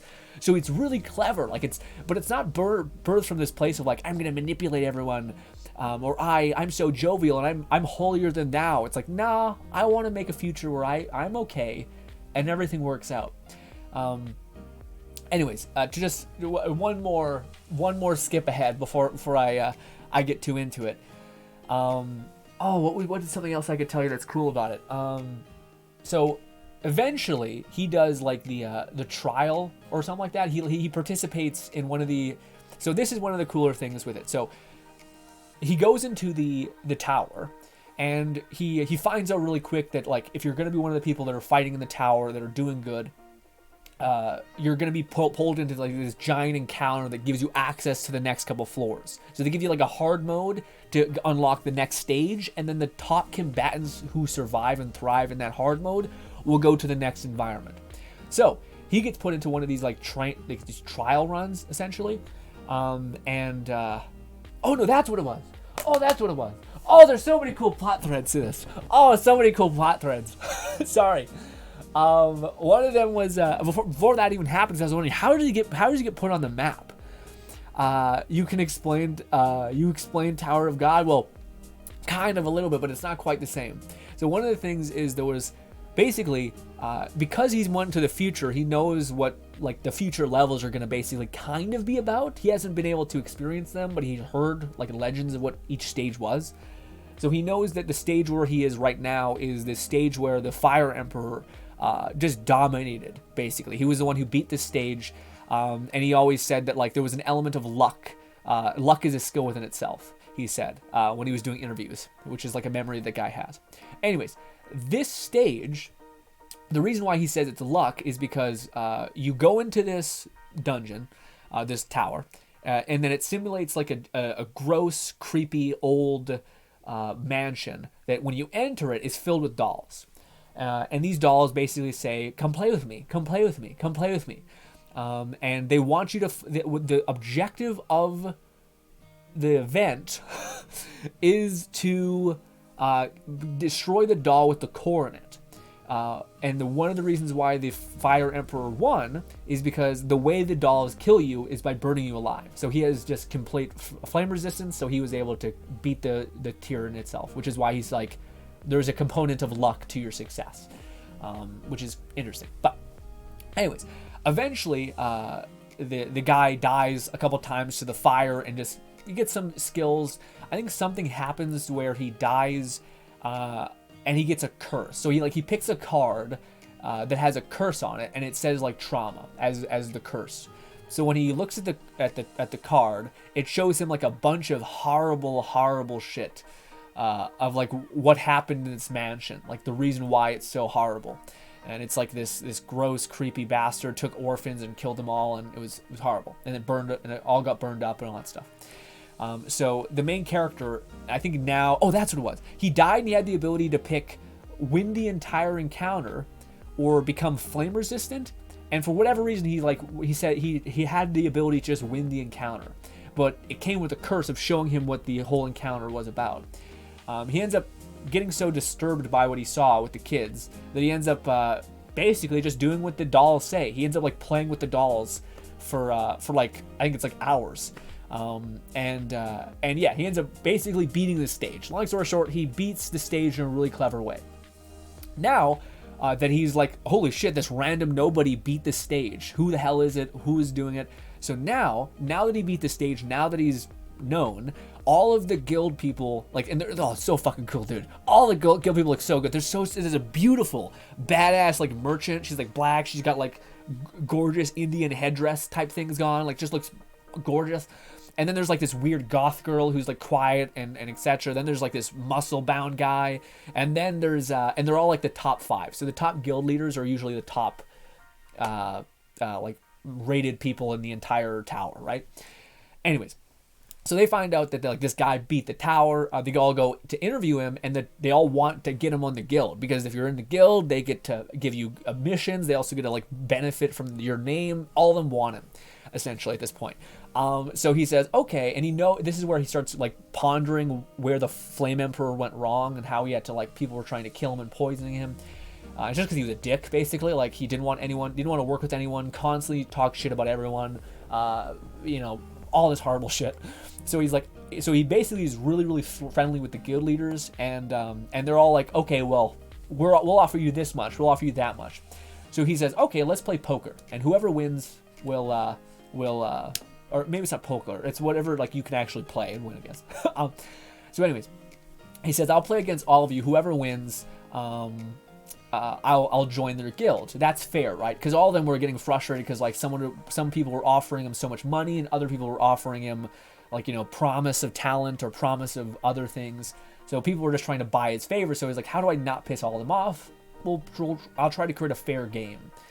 But the only reason why he does poker is because his spirit thing can fly around and tell him everyone's hand. So he basically wins. He wins everyone. Everyone just gets blitzkrieged, and they're all kind of like, who is this guy? Like, Jesus Christ. And to me, it's like, yeah, that makes sense how this person would have this notoriety to him. And this is the last thing I'll talk about, and then we'll talk about something else. I don't know if I can remember the name immediately, but I'll definitely upload it. I'll find it before we end the stream. I'll say that. But the coolest part to me is eventually he gets part of like the squad that goes into push into like the other part. I think it's like he beat stage 9. And in order to get to stage 11, you need to beat a tiny stage, and then you get put into like the top combatants, the top 10 people who did the previous stage get pushed into the next stage. And yeah, the way that they do the story is him like going back in time, getting powers, but being clever about the time travel element. So like it's kind of confusing a little bit, but it's done enough to where you can understand it. But there's a scene where the fucking goddamn video I watched that told me this whole story, which is brilliant. I would highly suggest watching. It's like 40 minutes. It's a little bit weird because it's with like an AI voice, but if you just stick with it for like 10 minutes, you'll just forget about the AI voice and you'll just get hooked because it's just storytelling at its finest, I think. I'll upload the video in the Discord in a minute, but we're probably gonna hang out a little bit more. But yeah, basically the main character, there's something that happens within the next stage. So they're all struggling to win. Everyone's dying around him, and the main character's just quiet. And one of the things that they talked about is like the guy in the gi who's like his master, his spirit master person who's floating around chirping at him constantly. He says he's super proficient at fighting because he has no fear of death because he knows he can just reset. So he's actually pretty formidable. But he ends up they end up on a battlefield. They get teleported into this battlefield where all these knights are just wrecking shit, and the demons are fighting against the knights. So he basically goes up to like the NPC in the tower general and he says, "Hey, kill me. I know you don't believe me or won't believe me, but kill me and I promise this will work." And he somehow convinces, and the guy is like kind of a shitty bastard. It's my favorite part about him. He's not like a jovial hero.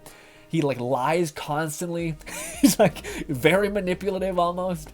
Or he like goes up to the general. He's like, and how he gets into like his first win, his like how he beats the mansion with dolls, is he goes up to the guy, and the guy who's like defending the entrance of it, he's like, "No, you can't come here, you'll die."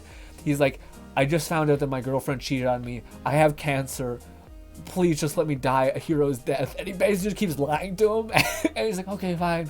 And then he beats the thing, and of course it's all funny, but anyways, it's just like, Jesus Christ, this guy is horrible. So he's not like a jovial hero, which I find quite endearing. Especially the person who's able to shish kebab himself 6 times just to be able to see it through is fun.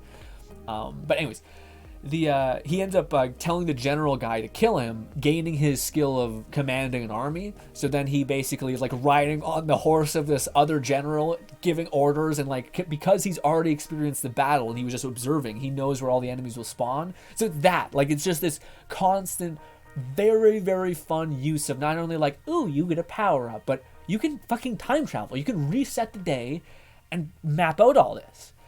Another slight spoiler is The old guy eventually because he's like the number one or the second strongest at the time, so eventually they consolidate. They were like the top 10 proficient combatants who completed this trial, so they get thrown into like this big convergence of a battle to like set up the next couple floors essentially.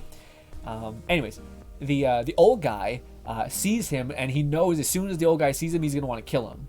So beforehand he got all of the guild people to basically say, hey, I'll give you like all of this stuff if you protect me from that guy, from the one. And they do, and they end up protecting him quite a bit. But anyways, eventually there's like a paladin that sets up this thing where he you basically can't lie when this paladin uses this spell or this skill. So he ends up what happened, Bolty said, League sucks, whoever played League is dumb. Just like myself. Every League player ever. I hate it, I can't stop. Okay, I'm addicted. Just remember that. I'm not even sure if it's the right clip, or the right game, but it's like, I can't fix it because I'm addicted. I can't stop. But anyways, I'll just make it summarized. He finds a way to win over the old guy, and the old guy is hilarious. The old guy is like this old womanizer person, but not really. He's kind of like awkward, like an old guy, basically, an actual old person. Where the old guy, he eventually convinces him that like, I didn't actually kill that many people, or it's a curse or something like that. Old guy forgives him, all that stuff. And old guy actually forgives him so much that he says like, what can I do to repay you, or what can I do to like fix this? And he said, you could train me, basically. And he's like, okay, great, that's fantastic. And the old guy loves that so much that he's like, you should marry my granddaughter. As soon as she gets old enough to go in the tower, please marry her, basically. And he's just like, no. Like, what? I didn't know. So like, basically they refer to the old man as a womanizer because he just treats her, his granddaughter, like property. Horrible. And then the last thing, I keep saying the last thing, but there's so much stuff here. But the last thing is that he goes to fight the Demon King. Like, this battle takes place. He kicks some ass. There's a lot of cool things that happens in the battle, like classic boss stuff where like the boss makes like the ground rain with blood and it's like acid. And the main character, after seeing this, like, who's called the Demon King essentially, in this like boss battle where they're fighting an army, all of the 10 are fighting an army, whilst this boss is like about to kick some ass. The main character just wants to get close enough to the boss to die to him. So that's this whole thing where he's like, we need to push in now. And they're like, oh my god, we're going for one last stretch. And he's like, yeah, sure. But as soon as he gets close enough, he just yeets himself at the boss, flips him off, boom, gets smashed, gets killed immediately.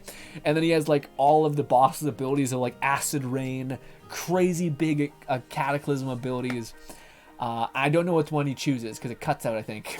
Sons of bitches don't let you see what it chooses because the video stopped. But yeah, it's so much stuff like that. I would highly suggest. It's one of the few times where I'm like listening to a video where I have to see what happens next, and I'm so sad that it ends when there's so much yet to be unraveled. And it's fun because it does like that big brain stuff. It does that like power fantasy stuff. It also does like uniqueness of like going back in time and like having a memory of like that this person's gonna be somebody important, so I should befriend the shit out of them.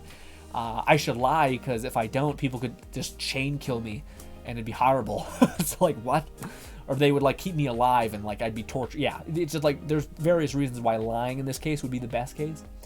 Anyways, we're done talking about it. I'll throw you guys the title of the manhwa. Also, it's beautiful. It's like, it's really beautifully drawn. Like it's not like an anime necessarily, you know. Anyways, thank you, Beth. Gal, 1 minute.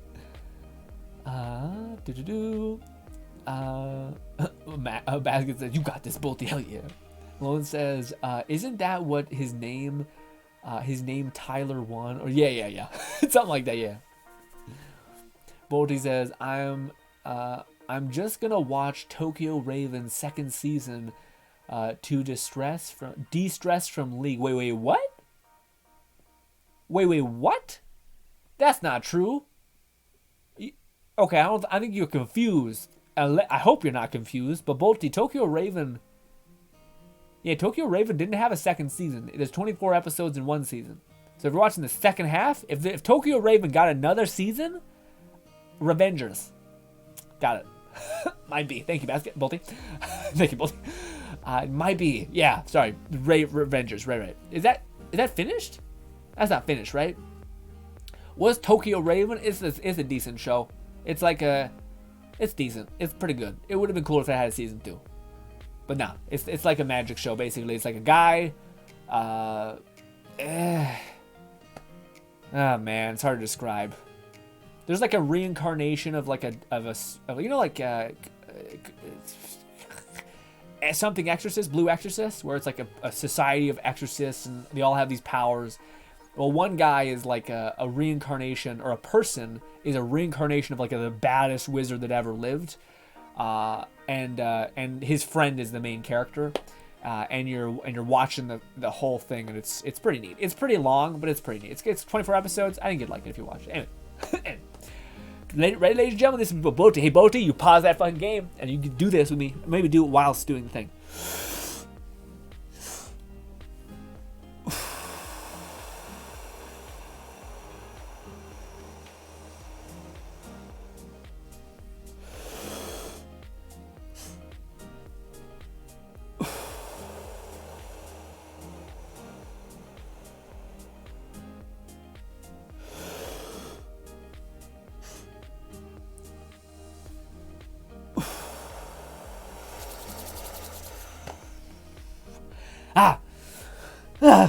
Alright, good. Thank you for that, Basket. I appreciate you. I don't think we'll need another one for a hot minute, so thank you. Whew, that's nice. Reset the stress levels. Star, you can write caps. Ideally you wouldn't, but it's not a big negative. Just kind of like a, yeah, you know? It's kind of like, okay. Really want me to see this. Harkat says, you watched One Piece? I haven't watched One Piece yet. My brother recently came to me and was like, I'm going to watch one of the big 3, which the big 3 is Naruto, One Piece, or Bleach. I feel like I'm missing one, but yeah. Maybe Pokemon, I don't know. One of them is I'm missing one. Regardless, those are the big 3. He said he's going to try Naruto. I said, meh.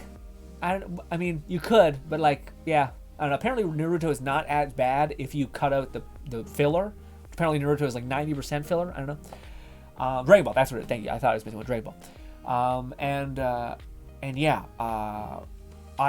To me, if there was one that I would watch, it would be Bleach. Cutting out the filler. Bleach. Cut out the filler. One Piece. Don't know if it's possible. I feel like at One Piece, you might as well watch the filler because it's 1,000 episodes anyway, so you're not gonna save any time anyway. So you know what I mean. And then it would be Naruto. Not that Naruto would be bad, it's just I think at Naruto I'd feel like I'd see the seams, you know what I mean? So he's vied for none of those and is watching, what is it called?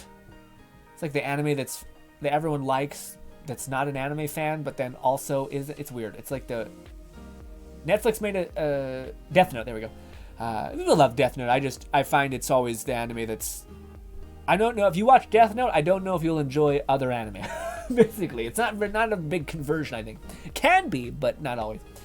But he's watching Death Note, and he said it's enjoyable. Although it is a lot of like, Rick and Morty made like a meme episode of like the double cross, or like the twist, basically a twist on a twist on a twist on a twist, and a lot of that's that show.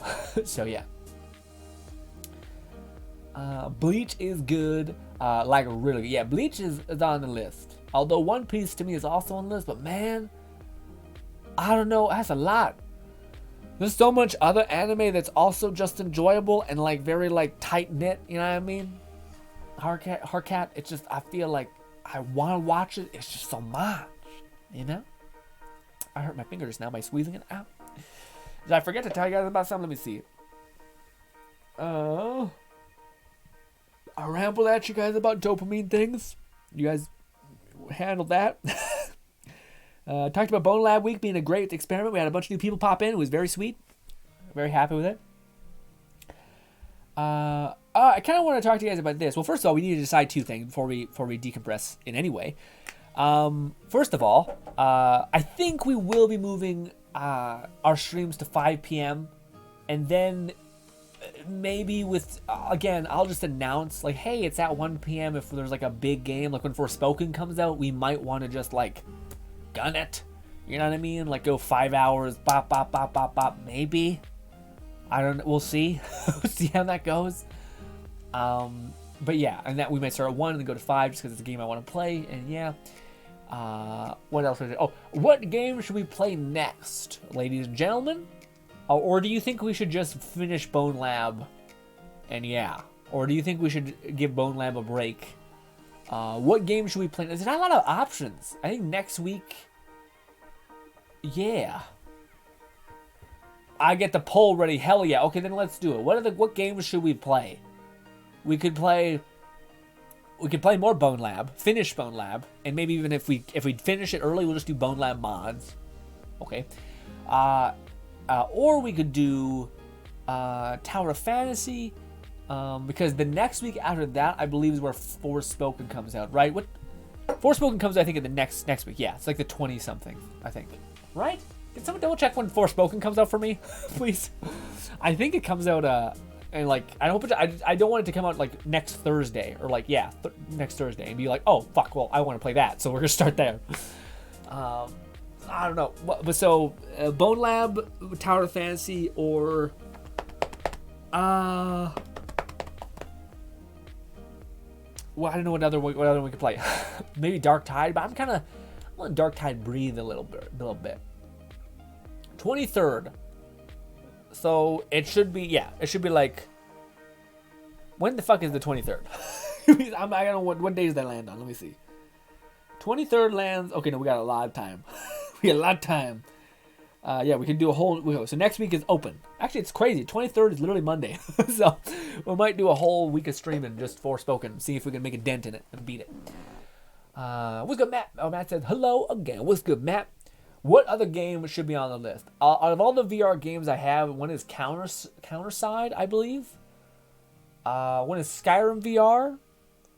I would prefer if we... I don't know. Also, well, I don't know if I can do Into the Radius yet. It's a good idea because Into the Radius is pretty popular, but I'm a little wanting to wait until we bite into that, you know? Also, Into the Radius is, yeah. There's a lot of reasons why we want to maybe hold off on that one for a little bit. A lot of reasons why to not do that as well. What do you guys think should be up for contenders for the thing? Maybe just throw up all that, Lone Seneca. Let's go Bone Lab or continue Bone Lab, poll 1, or not poll 1, option 1. Tower of Fantasy, Counterside, I think it's what it's called. And yeah, we'll do that. We'll do those 3. Yeah. I feel like I bought another game that I should bring up, but I don't know what it is. Oh, I also bought a PvP game called I can't remember what it's called. I don't want to say that one because I want people to. I want to know. I don't want to do PvP VR yet. It's too much. One Piece Odyssey. Okay. The Bully says, day 10. Look, it's go like Jojo, but yeah. Bully, could I get away with watching the dub, please? Could you find in your heart to let me watch the dub so that I don't have to read? Because imagine that, reading chat and text on the screen. I can't. Unless you want me to not absorb the story at all. Just be like, that's crazy. Ooh. I had one game in mind, but I can't remember what. Yeah, let me know. Hit me with it if you can remember. Thank you, Lone, for the 23rd. Oh, yes. 12 minutes. Grin, do you know the game? I don't know. What game would it be? Forspoken. There is another VR game that I think I wanted to show you guys. It costs, I think, like $20, so I don't think I can. I bought a lot of VR games. So we need to give ourselves some recovery in my wallet. But it's another like kind of a it's honestly be a good stream game, I think. Convincing myself to buy it, but it's like a Doom-like. It's like a very well-looking. It looks very good for being a Doom-like old Doom game, like, you know, like the weird shell-shaded, pixelated game. Apparently, it's very difficult. There's stages. It's kind of like a roguelike where you have to push farther and farther. So it should be interesting, but yeah, it also has like a Hotline Miami mixed with like old Doom, but it's more crisp, and it looks like cool because it has like 3D depth. It's kind of weird. It's not all like just cartoon cutouts. You know what I mean? Bodhi says, Grin, do you know the game? I'm pretty. It's a pretty nice game to stream, I would say. What is it? What it be? What game should we do? Oh, I can't see the poll. Let me just see what poll right, bro. Oh, you. Whoa, fuck. What? Where the fuck did Skyrim come from? Oh, maybe that was the old poll I see. Oh, Tower Fantasy got some votes. Ooh, Skyrim VR got some votes too. Well, I gotta close the poll or else I'm not gonna be able to reach out. Oh, you guys will have to let me know the findings of the poll. Thank you for the hydrate. Appreciate you. Ooh, getting a little parched.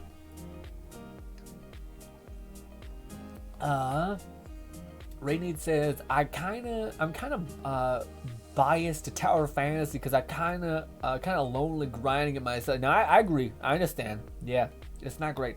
It's not a very good solo game. I mean, as much as you can literally just not play, you can just play it on auto, so it's not that bad. But yeah. Buddy says, of course, as long as you watch it, okay, good. Buddy says 12 minutes is not. 12 minutes is the name of a game. 12 minutes is not a VR game, but some story game where you have to make decisions that repeat until you have done everything right, or have accomplished different endings each time you repeat your try.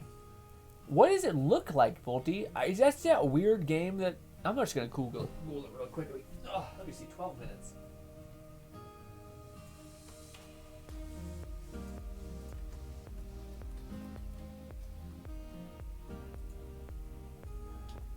Oh, I see. Yeah, no, I see this one. I see what you mean. Ooh, Tower Fantasy 1 with a whopping 3. That looks like what we'll do. I do think we'll see, because if Tower Fantasy doesn't really ever stall out. There's always something to do. Yeah, we'll do Tower Fantasy. I just don't think we're gonna be able to finish Bone Lab. Go with some kind of like, ooh. But I do think we'll get access to most stuff. So yeah. Also, like I said, if we wanted to do something like on Friday or something, play Bone Lab and get a little bit more ground covered, I don't think that'd be a problem.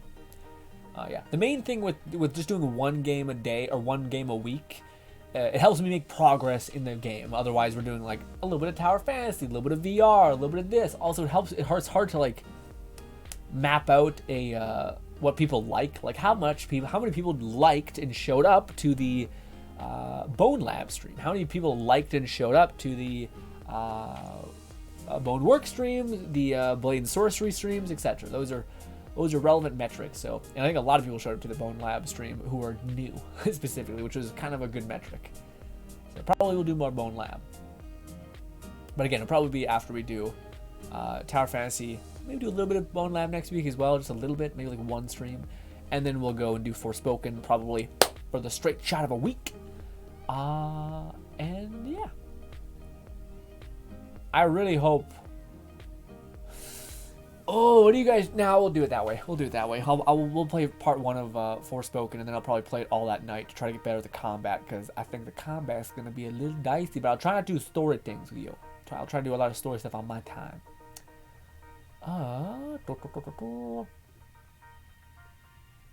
But yeah, no, I've seen that 12 minutes game. It looks like a good solid indie game. It looked really cool. How long has it been out though, Bolty? I thought it's been out for a hot minute.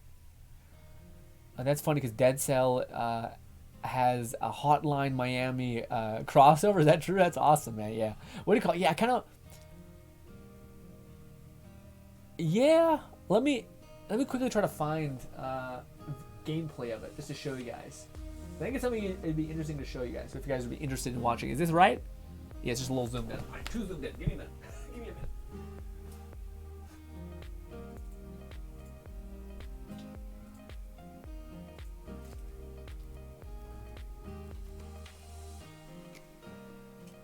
Give me a minute. Don't speak. Don't speak, my man.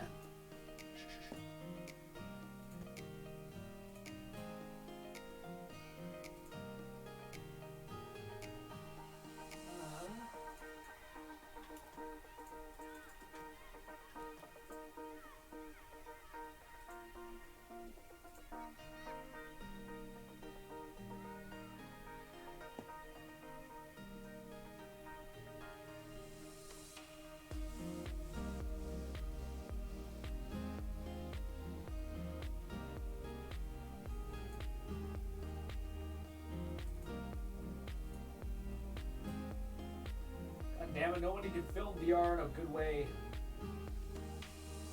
Nah, this is good enough. It's a little too zoomed in. Mine will look better, I hope. Is that right? Yeah, so this is the game. This is what I meant. It's kind of got, it's weird because it's got that Doom look, but it's got 3D, so it feels weirdly good. And also levels are different, like they're saturated and stuff like that. But you can like little power-ups, you can get shotguns. You have to reload each bullet like that. It's cute, and it's like a roguelike. So you push up in the tower higher and higher and higher, try to get to the end. I think each time being able to buy like other little quirks. But it looks fun, like for a VR game. Also like that, you have a gauntlet that shows you your health and your stamina, I think, and stuff like that, your ammo. But apparently you die really fast. I think this guy's on the low end. I think that stupid thing, that helmet pickup, is pretty shit. It's pretty in your face. It looks cool, yeah, you can pick up stuff. You also get new weapons and whatnot. I think each run you can have a variety of different things. You got to crouch under stuff like that. Awesome. Anyways, apparently it's real good. It's real like a callback. But again, it looks weirdly like, yeah, it's like a Doom game, but with 3D avatars. Like you can see depth to them. They're not just like cutouts. So it looks similar, but like also off. You know, like I'm not used to it. Also, there's like ragdolling and shit, which is fun. But apparently it's difficult. Like when you get to the high, like you'll die in one shot eventually. It gets tough, you know?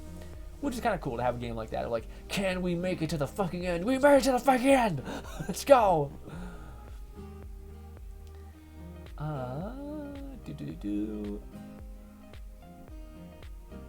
Rainy says, was there a poll? Yeah, you got it, yeah. Lone says I know I said Skyrim, and then I forgot, but that was a good thing to do. To me, there's certain VR games that I want to do, but I always want to relegate them first to videos.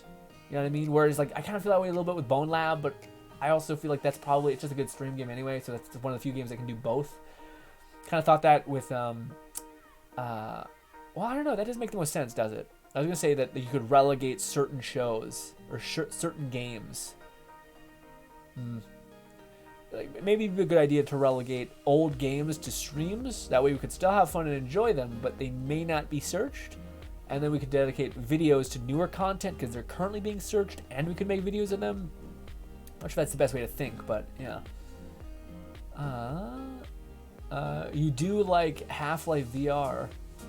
Oh, half VR, half Tower Fantasy. Maybe, yeah. I feel like we should play it by year in that way. But I do like our pattern of streaming one game a week. It also helps with creativity-wise. So, because like sometimes you're forced into a corner. The only issue is that there's too many VR games to play right now, unfortunately. Very fortunately. But normally, like, again, I started my VR journey slicing off all of the like potential ways that we could go about things, like forcing myself to be very like, okay, we're gonna do Bone Labs. What kind of video would be good, and what game can enable that video? And in Bone Labs, as physics engine, we're in like a science factory. The video idea I came up with was as such, and yeah, it's a little different, I guess. But what do you call it? Now there's so much games to play. Also, that's so cool to reload that SMG. But there's so many VR games where you can just play VR games for like probably a year and a half until we finally have picked all the VR games dry, and then have to start being creative. But I don't know. I kind of want to get creative and like not get to everything. That way, everything is an option and nothing's really unique because you could just play the campaign of everything and be set for years. You know.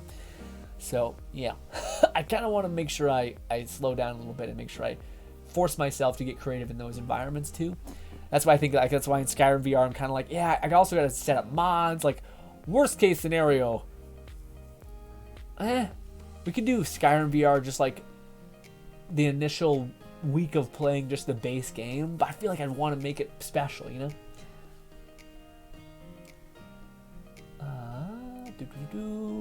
A basket says, alright, Grin, I'm a dip. I see you next time with Tower Fans. Thanks for stopping by, Basket. Hopefully I can see you next Tuesday as well. Alone says, I mean, Grin. Yeah, you can do half and half of a Tower Fantasy and half VR. It's a good idea. I'm not sure we'll do half and half, because I feel like it's probably best that, again, like when you're forcing yourself to do Tower Fantasy is the worst example because it's just a game that has so much, and like there's not like a lot of too creative things you can do. VR is the best example for the creativity argument because there's just so much you can do, and Tower Fantasy is like there's just a lot of objectives that the game gives you, which is good and satisfying, but yeah, yeah, I mean, that's definitely good. You know what's crazy, man? So many times, how many of you guys were subscribed to a channel? I'm pretty sure, yeah, there was a lot of channels that I was subscribed to that were covering Tower Fantasy, that were getting pretty good momentum and views, etc. And now, it's funny, I left the Tower Fantasy community because I'm like, nah, these people are kind of like doing enough. They're doing what people want, etc. And like I looked, and one of the guys who I first watched, I think you guys probably know him too if you ever looked around the Tower Fantasy space. But he had like, I think I seen one of his highlight streams, like he had like 1,000 subscribers. So like, if you just subsist with that, that'd be not bad. It'd be a not bad living, you know what I mean? A month. It was, yeah. Anyways, also he was getting really good views on his videos, but I just seen everybody like dip basically, and I was like, God damn it! And of course, guess when they left? Exactly when I left, and I'm like, what the fuck? I could have stayed maybe, and been. I'm happy I did. I'm very happy that we're in the VR space because it's a playground for my mind, and after the Bone Lab week, to me it's nice because I was worried. I was like, maybe when I was playing Bone Lab and I was playing Half-Life Alyx, my thought was kind of like, maybe there's just no one searching VR stuff. And it's like, well, no, you're playing a video game that's like fucking like it's so old. It's so old, and people are not searching for it. It's not like people are having a hard time playing Half-Life Alyx, you know? So you need to get into the momentum in some way. So you probably should play games that are newer, you know? Which is also why I'm kind of like, well, maybe we should jump to Bone Lab and Into the Radius, because those are games I think people like and I think are quite fun too, you know? Or I think are going to be fun. Bone Lab definitely is. Bone Lab is such an improvement to Bone Works, with the only exception of I wish there was ways to turn off the automation to a lot of stuff. Like there's a way that you can like automatically like throw yourself above a ledge, and it's pretty shit. It's pretty not good, but I also think that's reflective of your strength stat. So if you have a higher strength stat, you'll be good, but yeah. Also, I don't know if Boneworks has given you the ability to implement your avatars yet. Because, yeah, I don't know. Yeah, half and half sounds good with when you explain not everyone is there. Yeah, it's true. Yeah, it's true. 12 minutes is pretty old. I played it with my friend when I realized, and apparently it somehow exited. It exists in a Netflix app as a game nowadays. Weird. Okay. Huh. Yeah, to me, I always wondered what the premise of it was, or what the ending of it was. Like why, like your wife is being very secretive or whatever, your companion, you're like, what is this about? You know?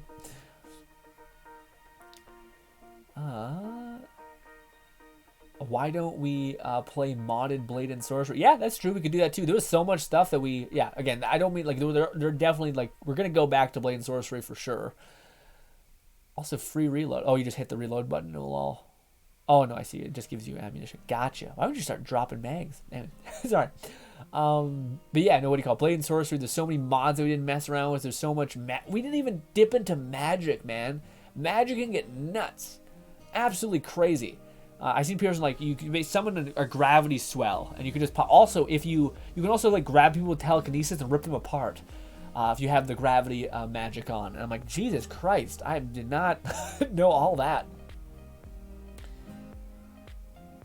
Yeah, man, it's I gotta think more about it in terms of what I ought to do when it comes to those things. Because, like, to me, I feel like there's probably a balance that you need to do about playing a game that is being searched for and people are looking for, just so you can kind of get your head out of the ground saying, hey, I do VR content if you're interested, both in streams and in Mind Palace of Madness. So doing those is it's probably a good idea.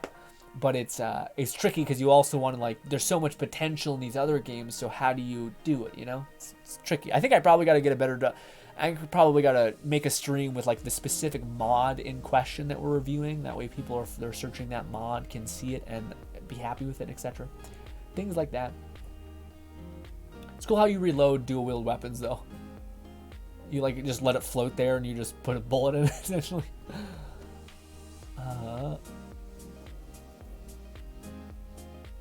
Or have you already? Yeah, we played a little bit of modded Blade and Sorcery, but that's like the reason why I feel a little weird about the games with mods, Bolty, is like that is our forever game. You know what I mean? Like Blade and Sorcery, Bone Lab,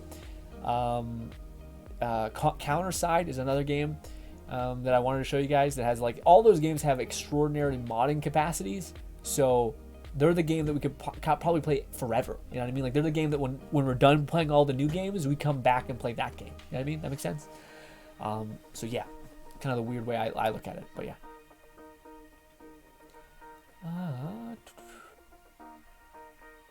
Yeah, Tower of Fantasy content creators went the same Lost Ark scene. Really? Did all of them go that way? That's brutal, man. Maybe it's because, like, they weren't happy with the Tower Fantasy choices, but I don't know, man. Tower Fantasy to me still is not egregious. It's still making a lot of fun, good choices. The events are pretty decent or unique at the very least. Alone says, with an undivided attention. Thank you. Grin, I wanted to tell you about Nikki Goddess of Victory, the new game I've been playing, and oh my, the waifus in this game are wonderful. Maybe upload some screenshots to the Discord, man. I'm curious what that would be. Or what it would look like. I really feel like I should have given you guys that anime they were talking about when you guys were excited for it, because some people just departed. So I hope they check out the anime. Or not, it's a manhwa, sorry. What else did I want to yell at you about?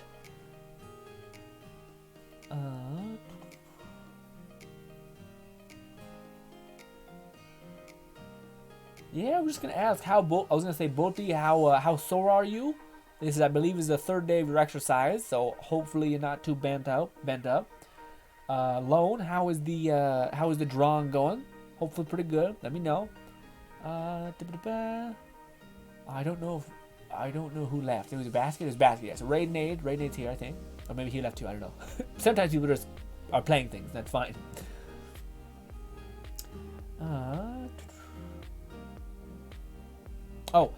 This was the last thing I kind of wanted to run by you guys real quick.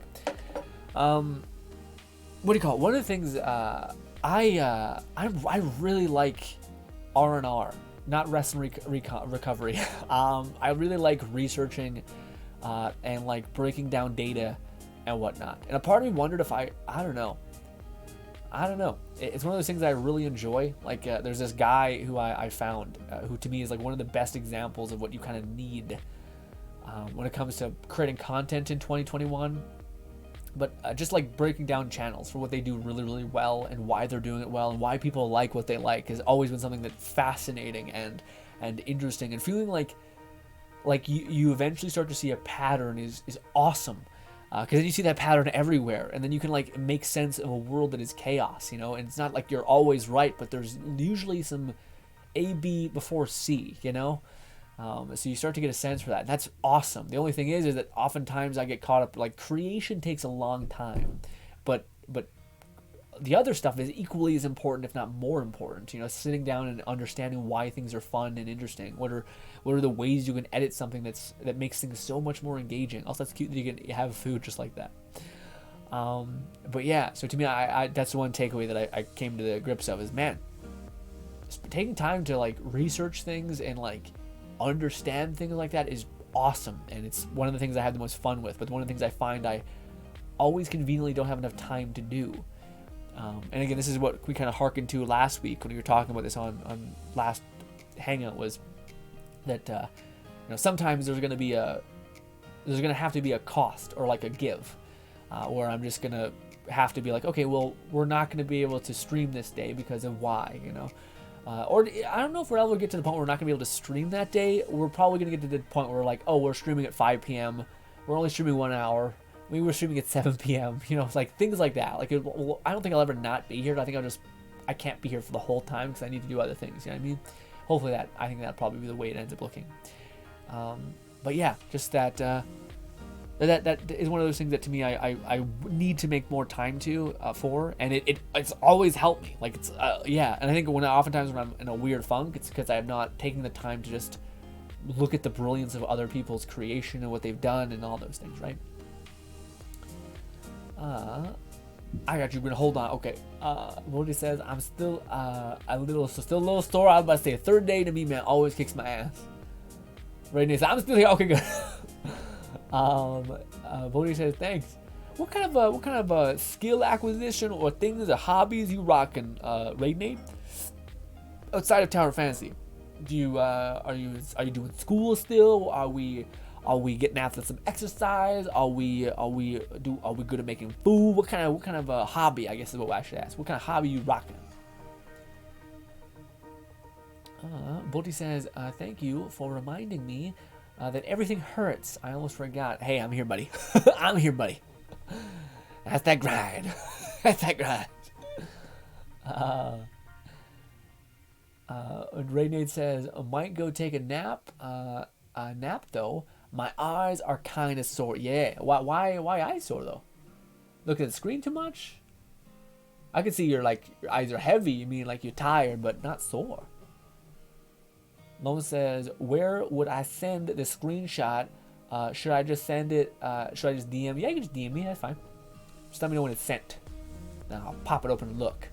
But ladies and gentlemen, it's dawned on me that I have made this. Nope. This. Yuck. This. Which is a, hey, let's look at memes together thing. And my mouse, my wireless mouse had actually broken. It just braked. So, yeah. Unlucky. But maybe I'll figure out a way to do it. I don't know. But yeah, it's looking like we're not going to do it. I'll be doing the meme review thing yet. I need to find a way to get my mouse over here, or even just a mouse over here. Anywho, ladies and gentlemen, hopefully I can see you again. Thank you kindly for your time. Before I don't know, I'm ending it just yet. I wanted to look at Lone's picture for real quick before we end it. But yes, we cannot watch it really. Although this is a cute little way to look at that as well, at the FPS thing. I would assume Lone has sent them. So let me go to big camera. Let's see if I can predict it ahead of time. Big me reaction. Oh, my leg.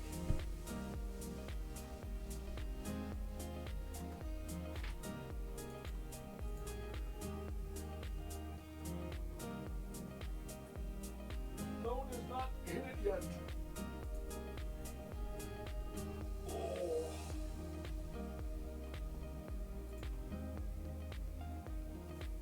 I'm waiting for you to DM me, Lone. I'm sure he's getting those cream of the cream level screenshots. This is way too close of an angle.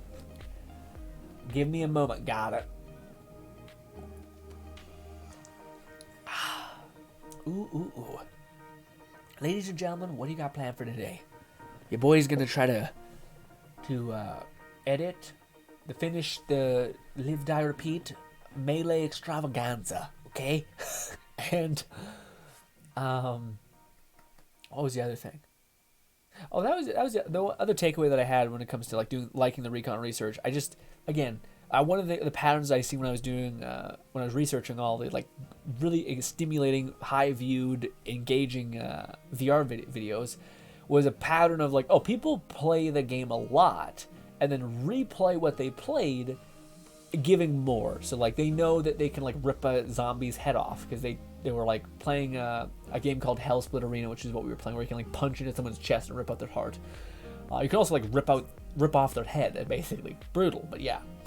Same thing in Bone Lab. I've seen that once in a clip of a person like taking as the big juggernaut in Bone Lab, ripping a zombie in half or a skeleton in half, popping off their head.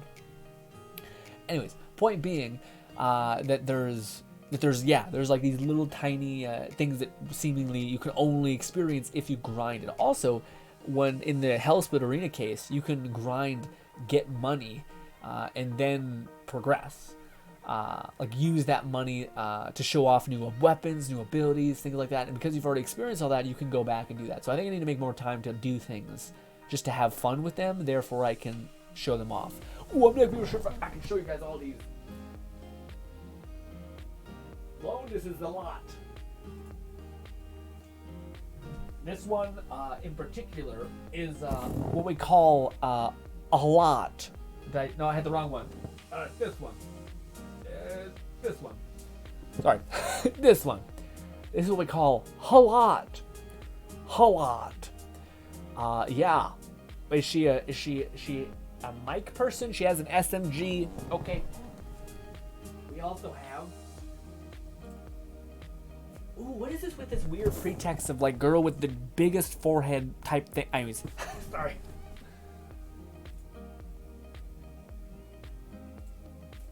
God damn. Sorry. Oh, what's happened? Why is it so loud? What's going on?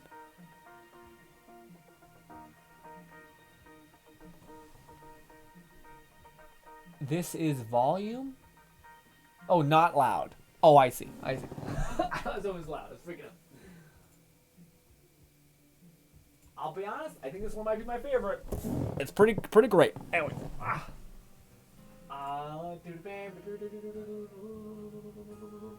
Okay. Last one alone. This is the last one. We'll leave it on something somewhat PG. Okay. That's Myra? Okay.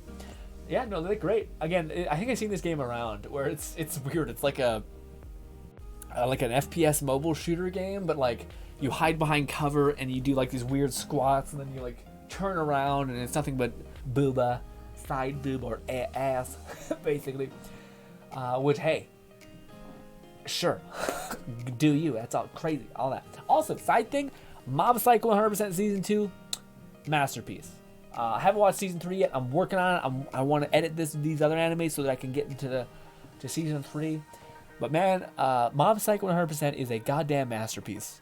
It is just a series. Maybe I should stop talking because maybe the third season is rough. But it is goddamn beautiful.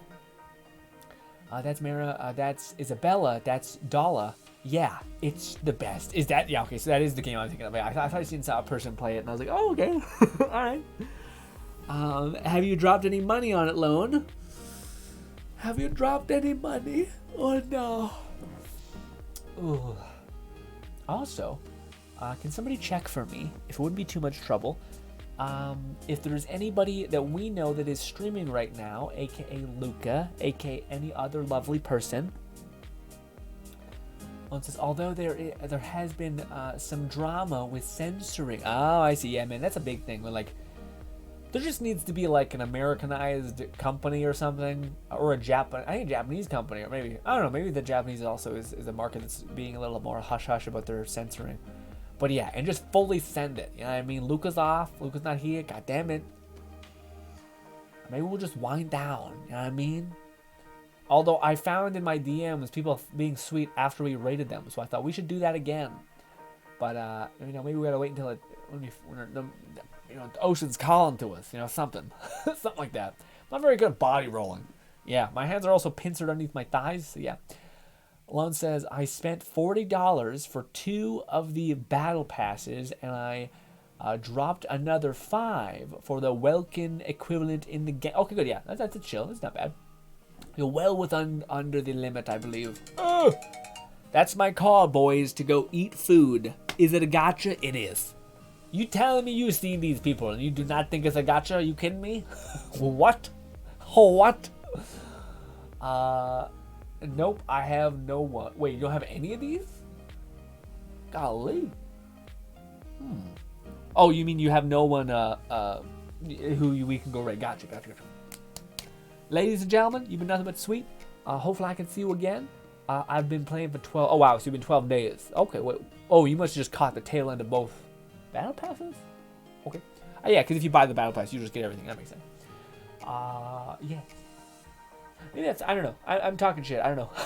I'm sure it sounds great though. Let me know your. Let me have updates on it though, Lone. I wonder how they're gonna handle progression in this game.